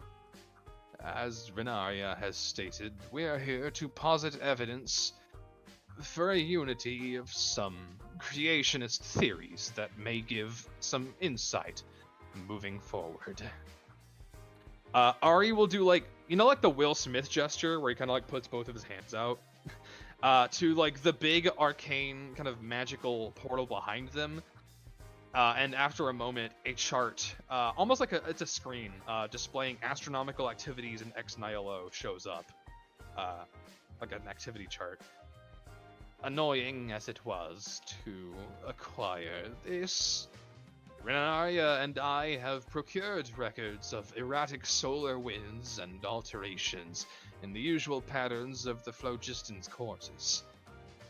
That is to say, there have been random bursts of energy that have stirred traveling ships and knocked them off course quite a few times within the past year, especially in the inner ring planets. Have any of you from off-planet experienced such inconveniences in your recent travels? Some people in the audience will actually kind of nod in this prospect, with a couple of like confused people kind of like turning around, like talking to one another, like, did you hear about this? Or like, what are they getting at? As Zaber will continue, right. Renaria, if you would please. Ari will step up once more and say, I have reason to believe that these disturbances in the phlogiston and near the sepulchre star Mataris are tied to an event from approximately a year ago that took place on Hegemon. Following the destruction of the Dyson Sphere's ringworld gigastructure a month prior, the sepulchre star known as Copernicus disappeared. The crowd has mixed reactions to this one. Some people are nodding along intently, waiting for an explanation, while others are kind of mumbling like, did this really happen? When? As Ari continues, this disappearance didn't last long enough for its effects on realm space to be documented, as a month later it returned in the state it is in now. And something else happened. A wish was made. The crowd's murmurs from before pick up in intensity. You hear, that's real? The wish? I've worked tirelessly with Tanareth and their vast astronomy to monitor temperature, stellar vibrations, surface brightness, and pressure changes in the nearby space, at least for the past year. Before that, they were on top of things without me. But that is to say, the erratic changes amongst Mataris, Copernicus, and realm space have been the fallout of this wish. In the Gethzerai archives, there are theorists in the past that claim that the frequency of the stars change in accordance with these desires to change reality made manifest through them. Saber is one such theorist. He'll kind of like adjust his tie and nod with a bit of a smirk on his face. Someone in the crowd pipes up, kind of like in the front. What was this wish? How do you know it happened? Another kind of like in the back will go, and what about Copernicus? Why is it different? What happened to it? Ari shakes her head at these questions. I'm sharing everything I can. At least what is useful to all of you to equip yourselves with. But let it be known here. Hello? Hey, I just want to pop in and say sorry. I'm not gonna be able to play for us tonight. No, that's right. It came up. I love you guys all lots.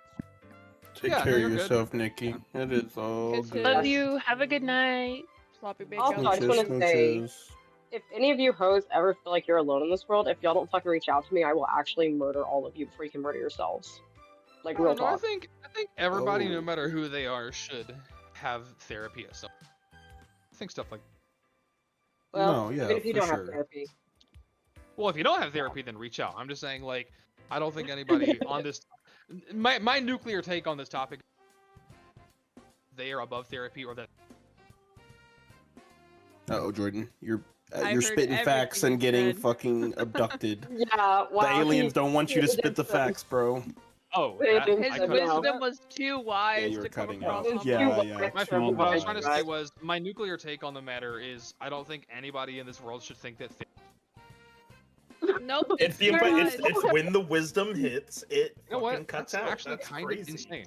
Okay, so what if I say, what if I look at my Discord and I make sure that my ring is green, and I say, nobody is above therapy, and therapy is above nobody. What if I say that? It worked. It works. I just think like, way to go. Even if you don't think you have mental health issues, just like I don't know, take therapy for a little bit in your life. Yeah, but also if you ever don't take therapy, please know I'm always happy to be reached out to. Yeah, no, I'm saying like if you don't have therapy, then reach out. And even if you do have therapy, like reach out. Just make sure you always have some kind of network or safety system. I hope I'm not reaching, but I hope you're doing okay, Nikki, because it sounds like this is coming from something. So I hope you're doing okay. But I want you guys all know I love you guys lots. I am good. But I love you guys a lot, and just remember that. And have a wonderful rest of y'all's night. Or take care. Kisses. See you soon, Nikki. Kisses. Love you guys. Bye. Love you, bye. Yeah. Goodbye, Vegeta. See, Jordan, that's what you get for saying I'm gonna kill myself out of frustration. You got Nikki all worked up. She heard you earlier. Man. I cannot be letting myself get blamed for that. I don't want that. Don't worry, I got you. Don't worry, I'll kill you and blame everybody else. Oh man. That's great. Okay, That's sorry. crazy Back word. to the lecture. We got some That's okay, crazy that's shit going on. Go ahead. Yeah. So where were we? I don't remember. No, it's okay. I remember where it was. So she says, "I'm sharing everything I can. At least what is useful to all of you. But let it be known here."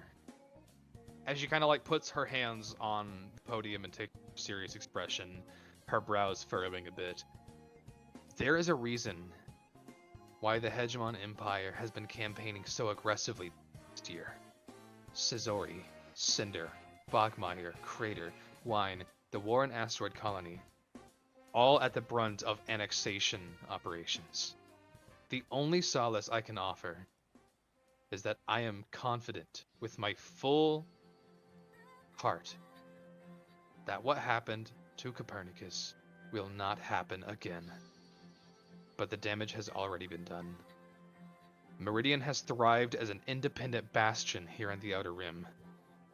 Trust the Hegemon Empire now less than ever.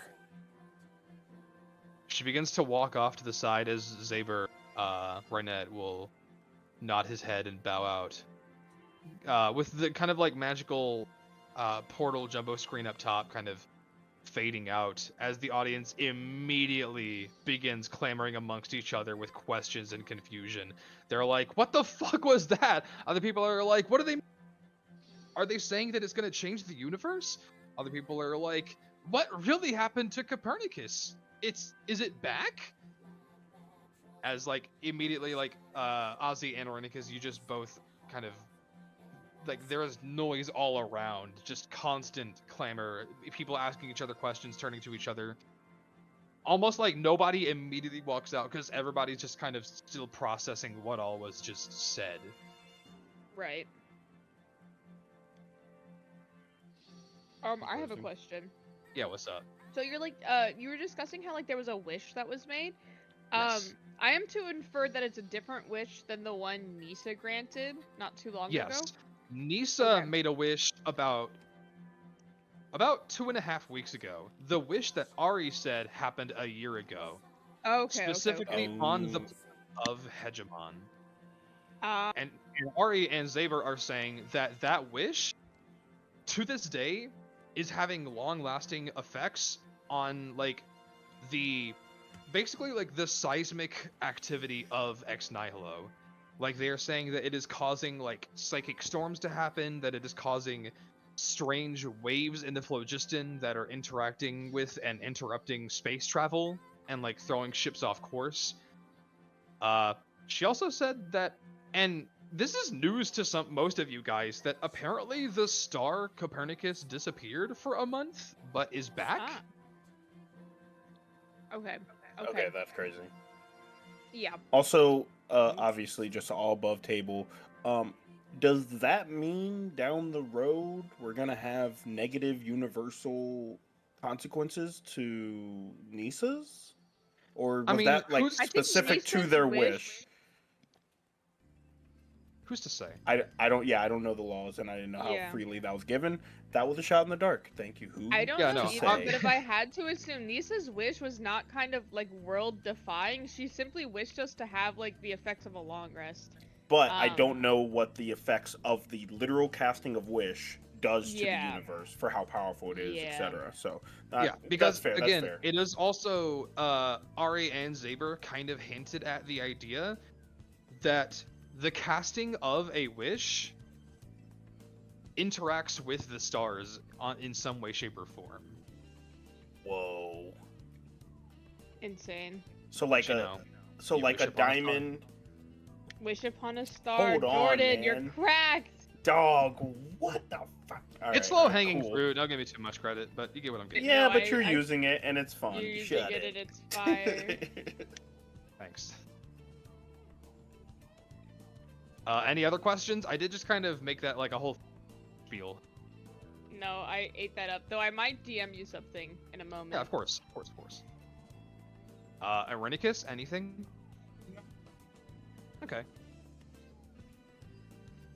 With that, people kind of like obviously, like, Ari and Zaber walked to the side and are, as everyone else kind of finally begins filtering out, and like one by one, very slowly, a few people kind of disappear here and there. You'll see Zaber comes and walks back out, and you'll see he'll actually walk up to a Githyanki man in one of the front seats, and the two of them will kind of start exchanging words with one another as a few people kind of start leaving and dipping out. But it seems that like quite a few of the guard ship still stay, or at least the people who seem like they are standing guard. Sorry, real quick. This Githyanki woman, does she have a man, and can he fight? I'm just asking for a friend. Question.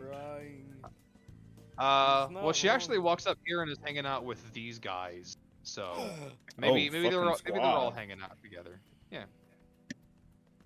As more and more people are leaving and dipping out.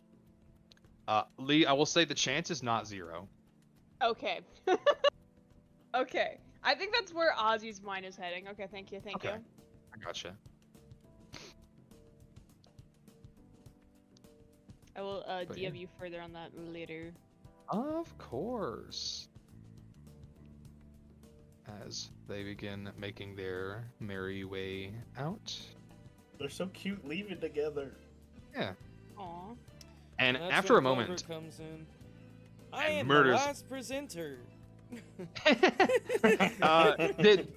I was gonna ask. I know it's a bit late, but I know Clover, Nisa, and Vincent are doing their own. Did any of you kind of want to? I know what Nisa's doing right now, but for Clover and Vincent, did either of you want to kind of like before the Lunar Night tournament, do anything at the Avashi Academy? Baker man, shall we bake?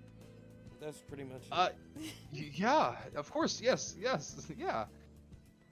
And then Ozzy, if you kind of like are still hanging around, you'll actually notice that the Gith that are all kind of circled around and talking to Zaber, a couple of them will like pat him on his back and stuff, and he'll be like talking to one. He'll almost look like he's like scolding one of them.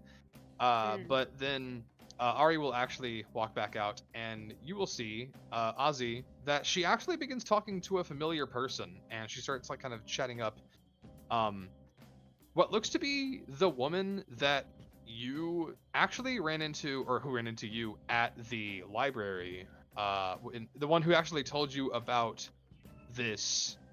The one who invited me. Yeah, the Fire Genasi who like nosily was kind of like book you were reading. Ari actually begins talking to her, and they kind of like they like pat each other on the shoulder and begin chatting up about something. I'm not sure from this distance. Noted. And you'll watch after a minute. She'll actually kind of call somebody else. This guy will come over, and they continue talking. But yeah, that's about it. Okay. The hour is about 11:30, which is about 30 minutes before the festivities of the Lunar Night tournament begin. Jordan, I will say Vincent would have used his time to find a way to 1-for-1 trade in his gold bars for ciphers or digitally access currency. Okay, I gotcha.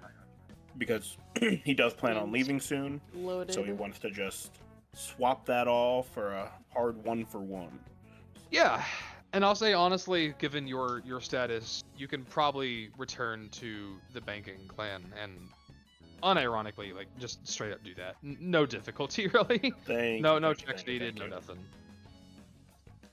Because, like, they know you made the withdrawal, they know who you are. And, you know, they know that you've been gone for a while, and so you leave. So, yeah, I'll allow it. Grabbing some cash. In and out, baby. Hell yeah. Yart. Also, is that blue guy, like, A shooting star, yes. Okay, thank you. Because I'm like, the symbol on the face, the shining, he looks like Copernicus, but blue. Nope, that is indeed a shooting star, yep. Oh, man, so cool. Okay. Are they like rare, like as a race, or? Yeah. Okay. Yes. You I just have wanted to only. know how rare. Okay, so you have only seen 3, technically 4 now, counting this guy, and 2 of them are indeed legendary figures. So it's up to you how you we judge had that. Copernicus, we had the other star girl, Copernicus, Sam, Ali, Sam, and this there guy. it is. Okay, Yeah. got it. Yep. Which, like, 4 is a lot, but not as many as, like... It's actually Uh, quite impressive for how rare they are. Quite Yeah. impressive. Can I try to steadily? You feeling a bit listen? sociable? No, I feel like eavesdropping. Oh, okay. In that case, make me a perception. Okay. I do have big fat ears for big fat listening. Hell yeah. Perception. Where are you? Nice. I'll say with a 16, you can kind of pick up a few things. You hear, like, obviously they say Ari once or twice, but you know who they're referring to. You hear Ari refer to the fire genasi as Dawn. You hear the other 2 actually refer to the shooting star as Johann, which implies that this might be the name of the man who is a new teacher at this academy, who is going to be teaching one of the courses. And you also hear the word, I'll say with above a 15, you hear them actually mention the 2 words subsequently, chrono crystals. Should Ozzy involve himself? Ugh. He hates people. He hates trust. But they're talking in esoterics. They're talking about the things Ozzy is interested in. Ozzy is unsure. Go make some friends. Why would I make friends? I have 3. That's all I need. Oh, Vincent. Free who friends? else? We're the Actually, other no, 2. leave it ambiguous. Leave it ambiguous. How to do it? Okay.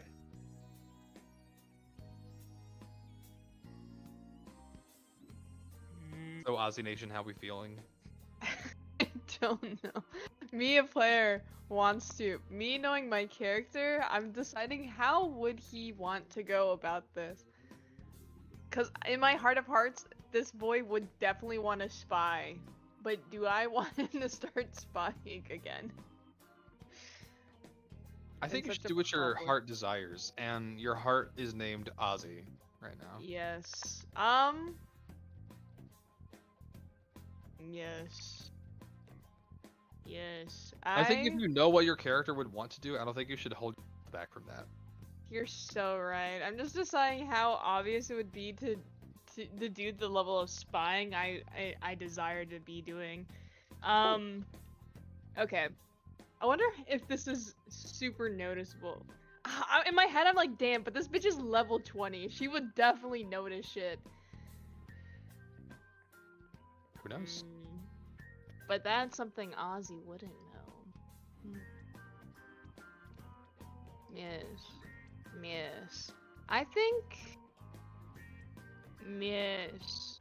Oh! Okay, I accidentally reloaded the page. Okay, I think I know what Ozzy would do. I think Ozzy would summon his brain under one of the chairs, not directly next to them, but semi-nearby, enough to be within better hearing range of what he already is. Okay. And he will do the senses where he basically like closes Can his perceive, eyes. yeah, like through his manifested mind. Yes. Yeah, I get Yes. that. Okay. I gotcha. So in that case, you're gonna kind of catch like the tail end of this conversation where you hear Ari kind of start saying like, so make sure you incorporate that into your class, Johann. If I need to come back every once in a while for seminars, I'll try to bring an example, okay? Well, it's no problem with me. I mean, you're a busy woman. If you need time to find it? No, it's okay. I have feet on the ground. But yeah, the whole crater thing's going to be complicated. But the people there are nice. No, I've heard. A shame what happened to that factory, though. No, it's really not. What was happening there was terrible. If anything, the Solar Seekers probably did that entire planet a favor, myself included. As she'll kind of turn to Dawn and go, I'll catch up with you later. As Dawn will just kind of like nod and pat her shoulder and walk off, like just out of the building, past you, Irenicus. As Johann will continue. Well, guess I better get, ponied up to give my speech to the youngins this afternoon. Got any advice? Oh no. I know I looked the part up there. Kind of chuckles to herself, but not the best talker in the world. If anything, I just kind of need to conserve. Actually, I might have to hope I'm a better talker than I am, because I'm about to have to go meet with the Queen. Oh, good luck with that. But don't say anything about it. It's, I just gotta, I gotta receive a verbal beating, stuff like that. Well, best of luck, Missy. Catch you later. I'll be in my observatory. Oh yeah, of course. And I'll try to procure whatever I can. Obviously, when it comes to actually finding chronocrystals first, I'm not going to be immediately able to bring them here. That research with Inders takes priority. Oh yeah, of course. Well, in that case, smiley day to you.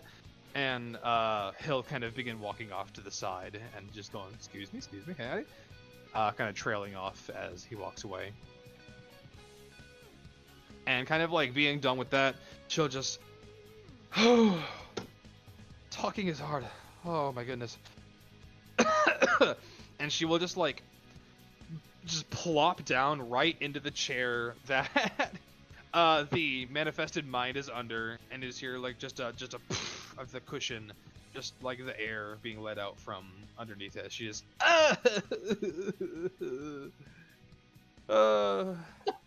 Is she why just did I get into all of this? Okay, so she's just moaning and whining. Yeah. She also very quickly looks around. To see like this for a moment. She's like, whew, okay, I'm good. Got that all out of my system. And she's just gonna kind of sit down for a second and grab what looks to be, okay, she reaches into a pocket, and it definitely does not look like she had this in her pocket because of how small and tight it is. But she pulls out an entire sports drink bottle and just begins kind of chugging half of it and just sipping the rest. Pocket of holding.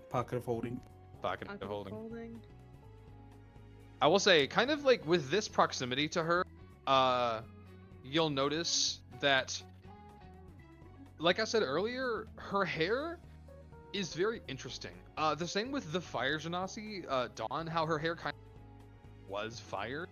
Ari's hair just looks like it is clouds, kind of very, very slowly and gently drifting in the air, as if producing a breeze of her own. Think like Gear 5 Luffy, how his hair looked. That's how her hair looks. As she kind of takes this lab coat from behind her, and almost with a bejeweled clamp that holds it around her neck. She's gonna take it and kind of put it back on over her forearm. Up these frankly quite big biceps covered in a couple of cut and burn scars over her shoulders.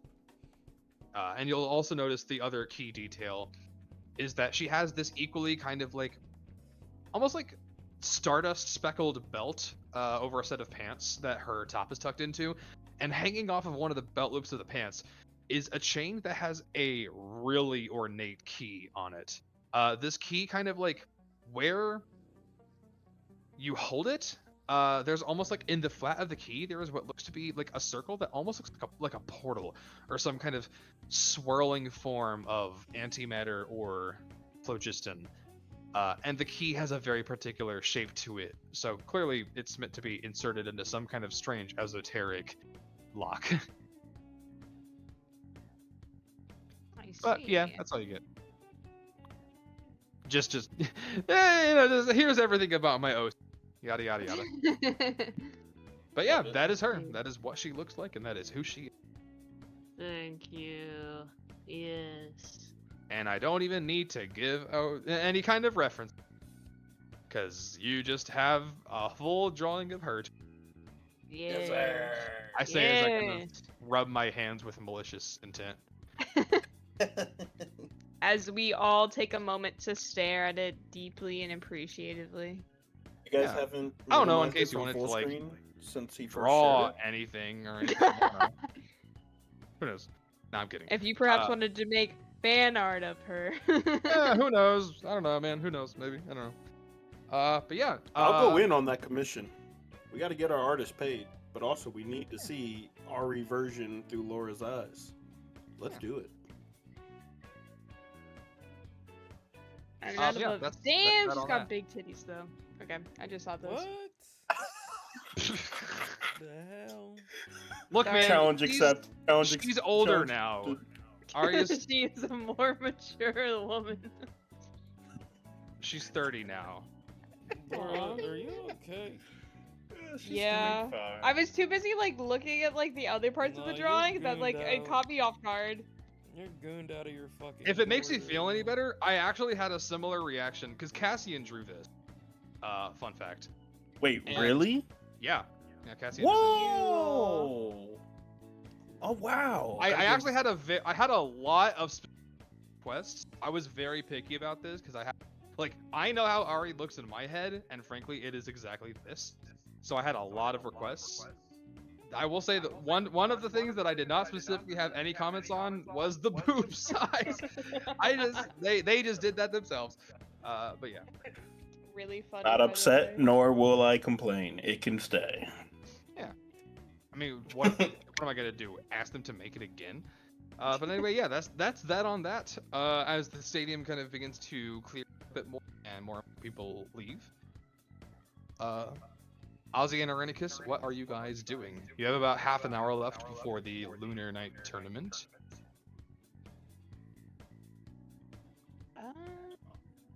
Like, legitimately? I got no clue. I would That's like fair. to find out when those classes are going to be held. Okay. Kind of looking around, you can surmise that, like, given that these festivities to herald in the semester begins in 4 days, so maybe the classes will start then. But regardless, they seem to be part of the actual curriculum for this collegiate year at the. So it would be more of like you would attend these classes if you actually attended the university. Right, Although right. maybe there's like a non-0% chance that if you came back here at some point in the future, you could sit in on some seminars, on some classes. I was just Or praying maybe to even depending on your stealthily- credentials. What'd you say? I was gonna definitely spy on these classes. Oh, hilarious. Well, I guess that's a matter of like how much longer you guys stay here. Entirely up to you. Yeah, I was just checking in, seeing the time frame. Yeah. Hold I on. don't know if you playback. can do anything about it. If not, it's okay. But you Oh can yeah, we're always echoing use in your your mic echo. marker. Sorry. I gotta keep myself muted. No, it's okay. It only just now started happening. No, but yes. No. Yeah. It's been Okay, by doing just this. now I meant like for the past like 45 seconds. I'd say for the past like hour. but Really? I noticed it at the That's why I beginning, but have wasn't to really keep saying it. anything. That's why I have Huh. to keep it muted because when I first got this mic, it was pointed out and it was a mute ever since. And unless I'm talking, it has to be muted. I see. But it my is what it is. That's it. apologies. That's an easy one. Easy. Okay. I get that. In that case, we can fast forward to the Lunar Night tournament at 12, if everyone feels so inclined. Yeah. Because, Nisa, I will get into your stuff, like, out of session. Because that is like that's a certified cooking little episode. But I guess my main question is, given the context that you guys have, is there anyone who, for whatever reason, would just specifically not want to attend the Lunar Night tournament?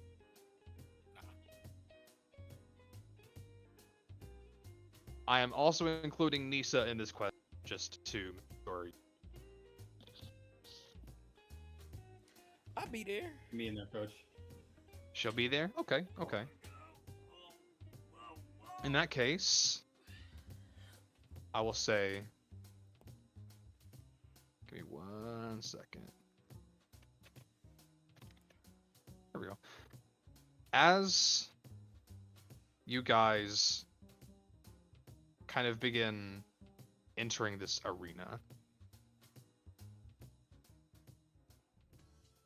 all of you see what Cassio and Eastus saw yesterday, which is a mixture of multiple kind of miniature terraformed areas. Some rivers, some trees, some like cave floors, and a couple of pools of lava? What the fuck? As you see a multitude of people all kind of filling in, taking up the bleachers of various walks of life. But a lot of them seem to be students, or maybe even some people related to prospective students. You see guards standing around, and I will actually say, Vincent and Nisa, in your times at Meridian, you would actually notice that a few of the people who, obviously, having not gone to the auditorium to listen to lecture, you didn't see them there, but just like for confirmation's sake, those very same people are kind of littered around the stands, kind of standing around and keeping guard. And Vincent and Nisa, you would know these people to be members of the Silver Soul and Cape, just all wearing like equally colorful, flamboyant outfits with experimental, crazy-ass weaponry. Because, you know, the Nazarites aren't the only one around here with some drip. You see a mixture of people, all with like very styled hair and big jackets and powerful, like heavy weapons slung over their backs. Big old boots of various designer fashions and colors. Lining the stands, you see a smattering of like Lunarian tribes here and there, with their like blue steel and silver armored lunar knights kind of tending to them and guarding them. You actually see off in the bleachers, you see Fabian Bowie, you see Mary Fitzroy, Ozzy, you see Johan attending, you see more Lunarians kind of sitting and filling up the gaps. You see guards, silver knights. Who else? You see Candelaria and Lux. You see a few other people that you saw in the auditorium. You see Ali, the shooting star from the inn. You see all of the kind of like Githyanki and Githzerai gang that you saw in the lecture hall, plus a few more. And that's just to name a few. Oh, you also see kind of in one of the corners at this wide arc, this bend in the bleachers, with no guards, maybe just because like her need them. You see Ari kind of sitting next to Dawn, and sitting to her right are two older looking men that seem to be wearing these rather flamboyant outfits, one of like a lavender suit and the other kind of like green, almost like Eastern inspired armor. As you guys kind of come in and situate yourselves, I imagine, are you guys also... What? You broke up at the end. Are we all what? Oh, are you filling into the bleachers just like every... Sure. Cool. Yes. I mean, yeah, makes sense. All right. So I will say, As the clock strikes noon and the murmurs kind of die down a bit,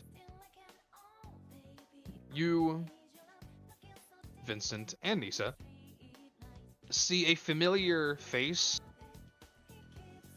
with a set of well-kept shoes, and a lot of you, the rest of you also kind of take this as this man with white robes exposing his mid, these golden shoulder pauldrons, this cropped white hair, very polished and clean,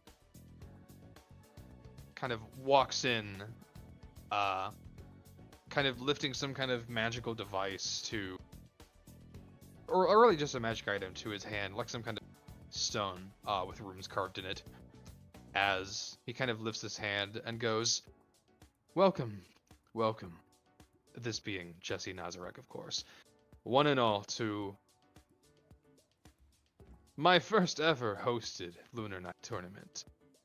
As the previous champion of this event, I thought it only befitting to herald in bright young minds and sharp blades to prove their worth at this academy, so that we may give them the tools they need to protect this place, to make it better for everyone, for you and me. Now, I know most of you are here to watch your beloved, maybe your rivals, thrash one another. But first, what kind of host would I be if I didn't give you an exciting surprise? For you see, I am here to host. I will say no, it does not. It is open sky. An exhibition match. For you see, we have a very esteemed guest today, almost as esteemed as your host.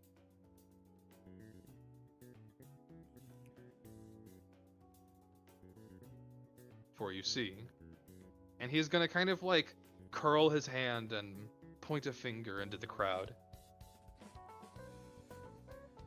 Nisa, I need you to make me a dexterity saving.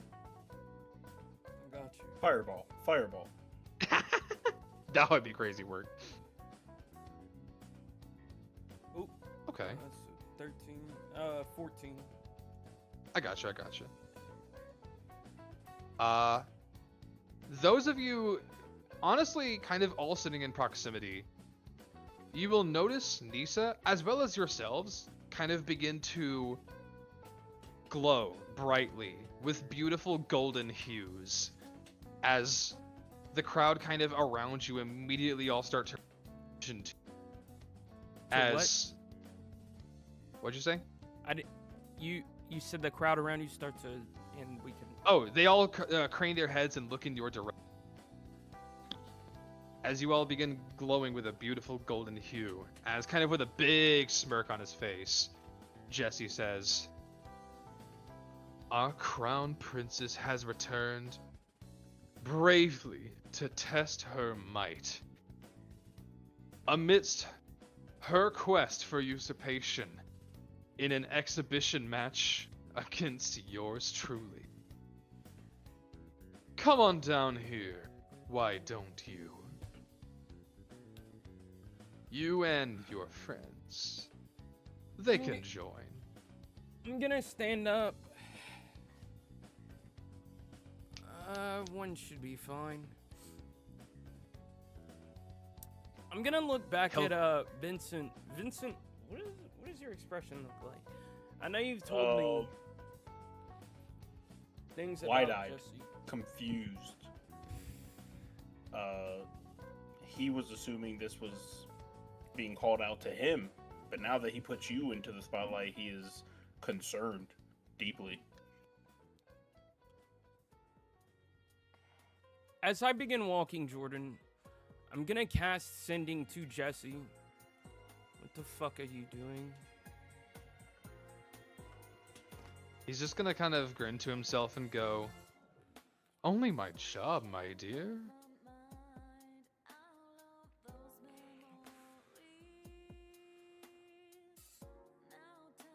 I'm gonna cast another Sinning to Gil and say,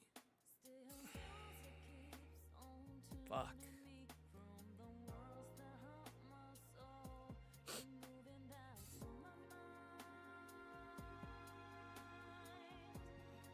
Dad, I'd like you to place a bounty on Jesse's head.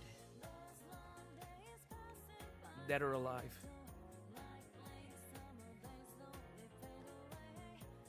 I will say, you do not hear a response this time. I'm gonna do one last thing as I step onto stage. Yeah. Yeah.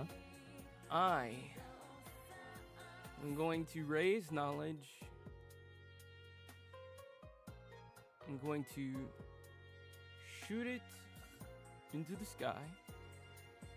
And I'm going to cast... Where the fuck is that spell that I fucking added? Never mind. I did not add that spell. Okay. Never mind. I It's okay. I mean, what is it? was going to add Skywrite, but I forgot I decided to take No, I'll allow it. instead. Oh. I am going to Skywrite Nisa.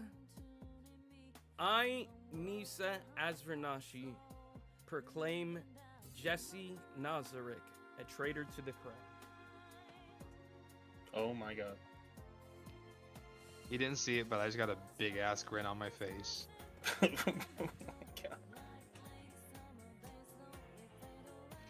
As you fire knowledge into the air, the clouds above morph. The very sky bends to your power.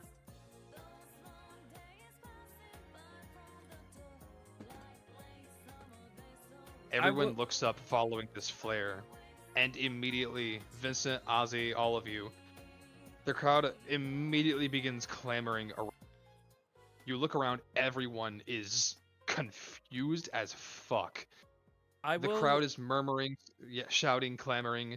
You see guardsmen kind of like looking around confusedly. You see Silver Soul members kind of like looking up. Some of them kind of like putting their like almost like face palming. You see a couple of others kind of like deep in contemplation for a second, like straight up like scratching their chins type shit. Sorry, Forrest, go ahead. I will put knowledge back into its holster, unsheath Manamune, and say, I don't really care about your bullshit, Jesse. I'll fuck you up here and now. Is that all you have to say, my dear?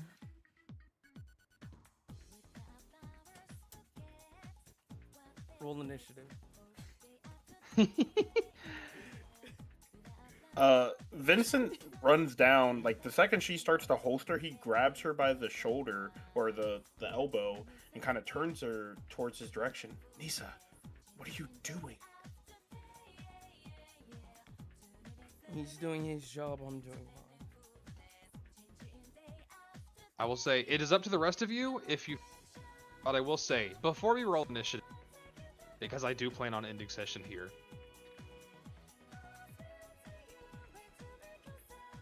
as you say, as he says, is that all you have to say? He'll just kind of put both of his hands up and go, very well. Then as part of my job, by my order, and my friend, I'm sure you know the rules. The rules at hand are, as part of your usurpation quest, the full force of Meridian may very well be at your blade. And he is just going to raise both of his arms, and you are going to watch as of golden armored and golden cloaked figures begin to descend and slide down rocks and walls kind of towards the center. Seemingly the very same ones that Judy meant to you, Vincent. Yeah. And we get in the session there. What the fuck? Ugh, the escalation. Yeah, this was so never Nisa. a one-on-one. This was never a one-on-one. Just to make it clear. It can be, you can make it a one-on-something. He was not gonna make it a one-on. Oh man, I'm a little stunned. Jeez, oh Pete. But yeah. Nope, that is, yeah. That's what's happening now. But it's so Nisa too. Like we're back Did you guys to have Nisa. fun? Yes. Did you guys have a good time? Yay! Very good time. Very good time. To be honest, Fire. I was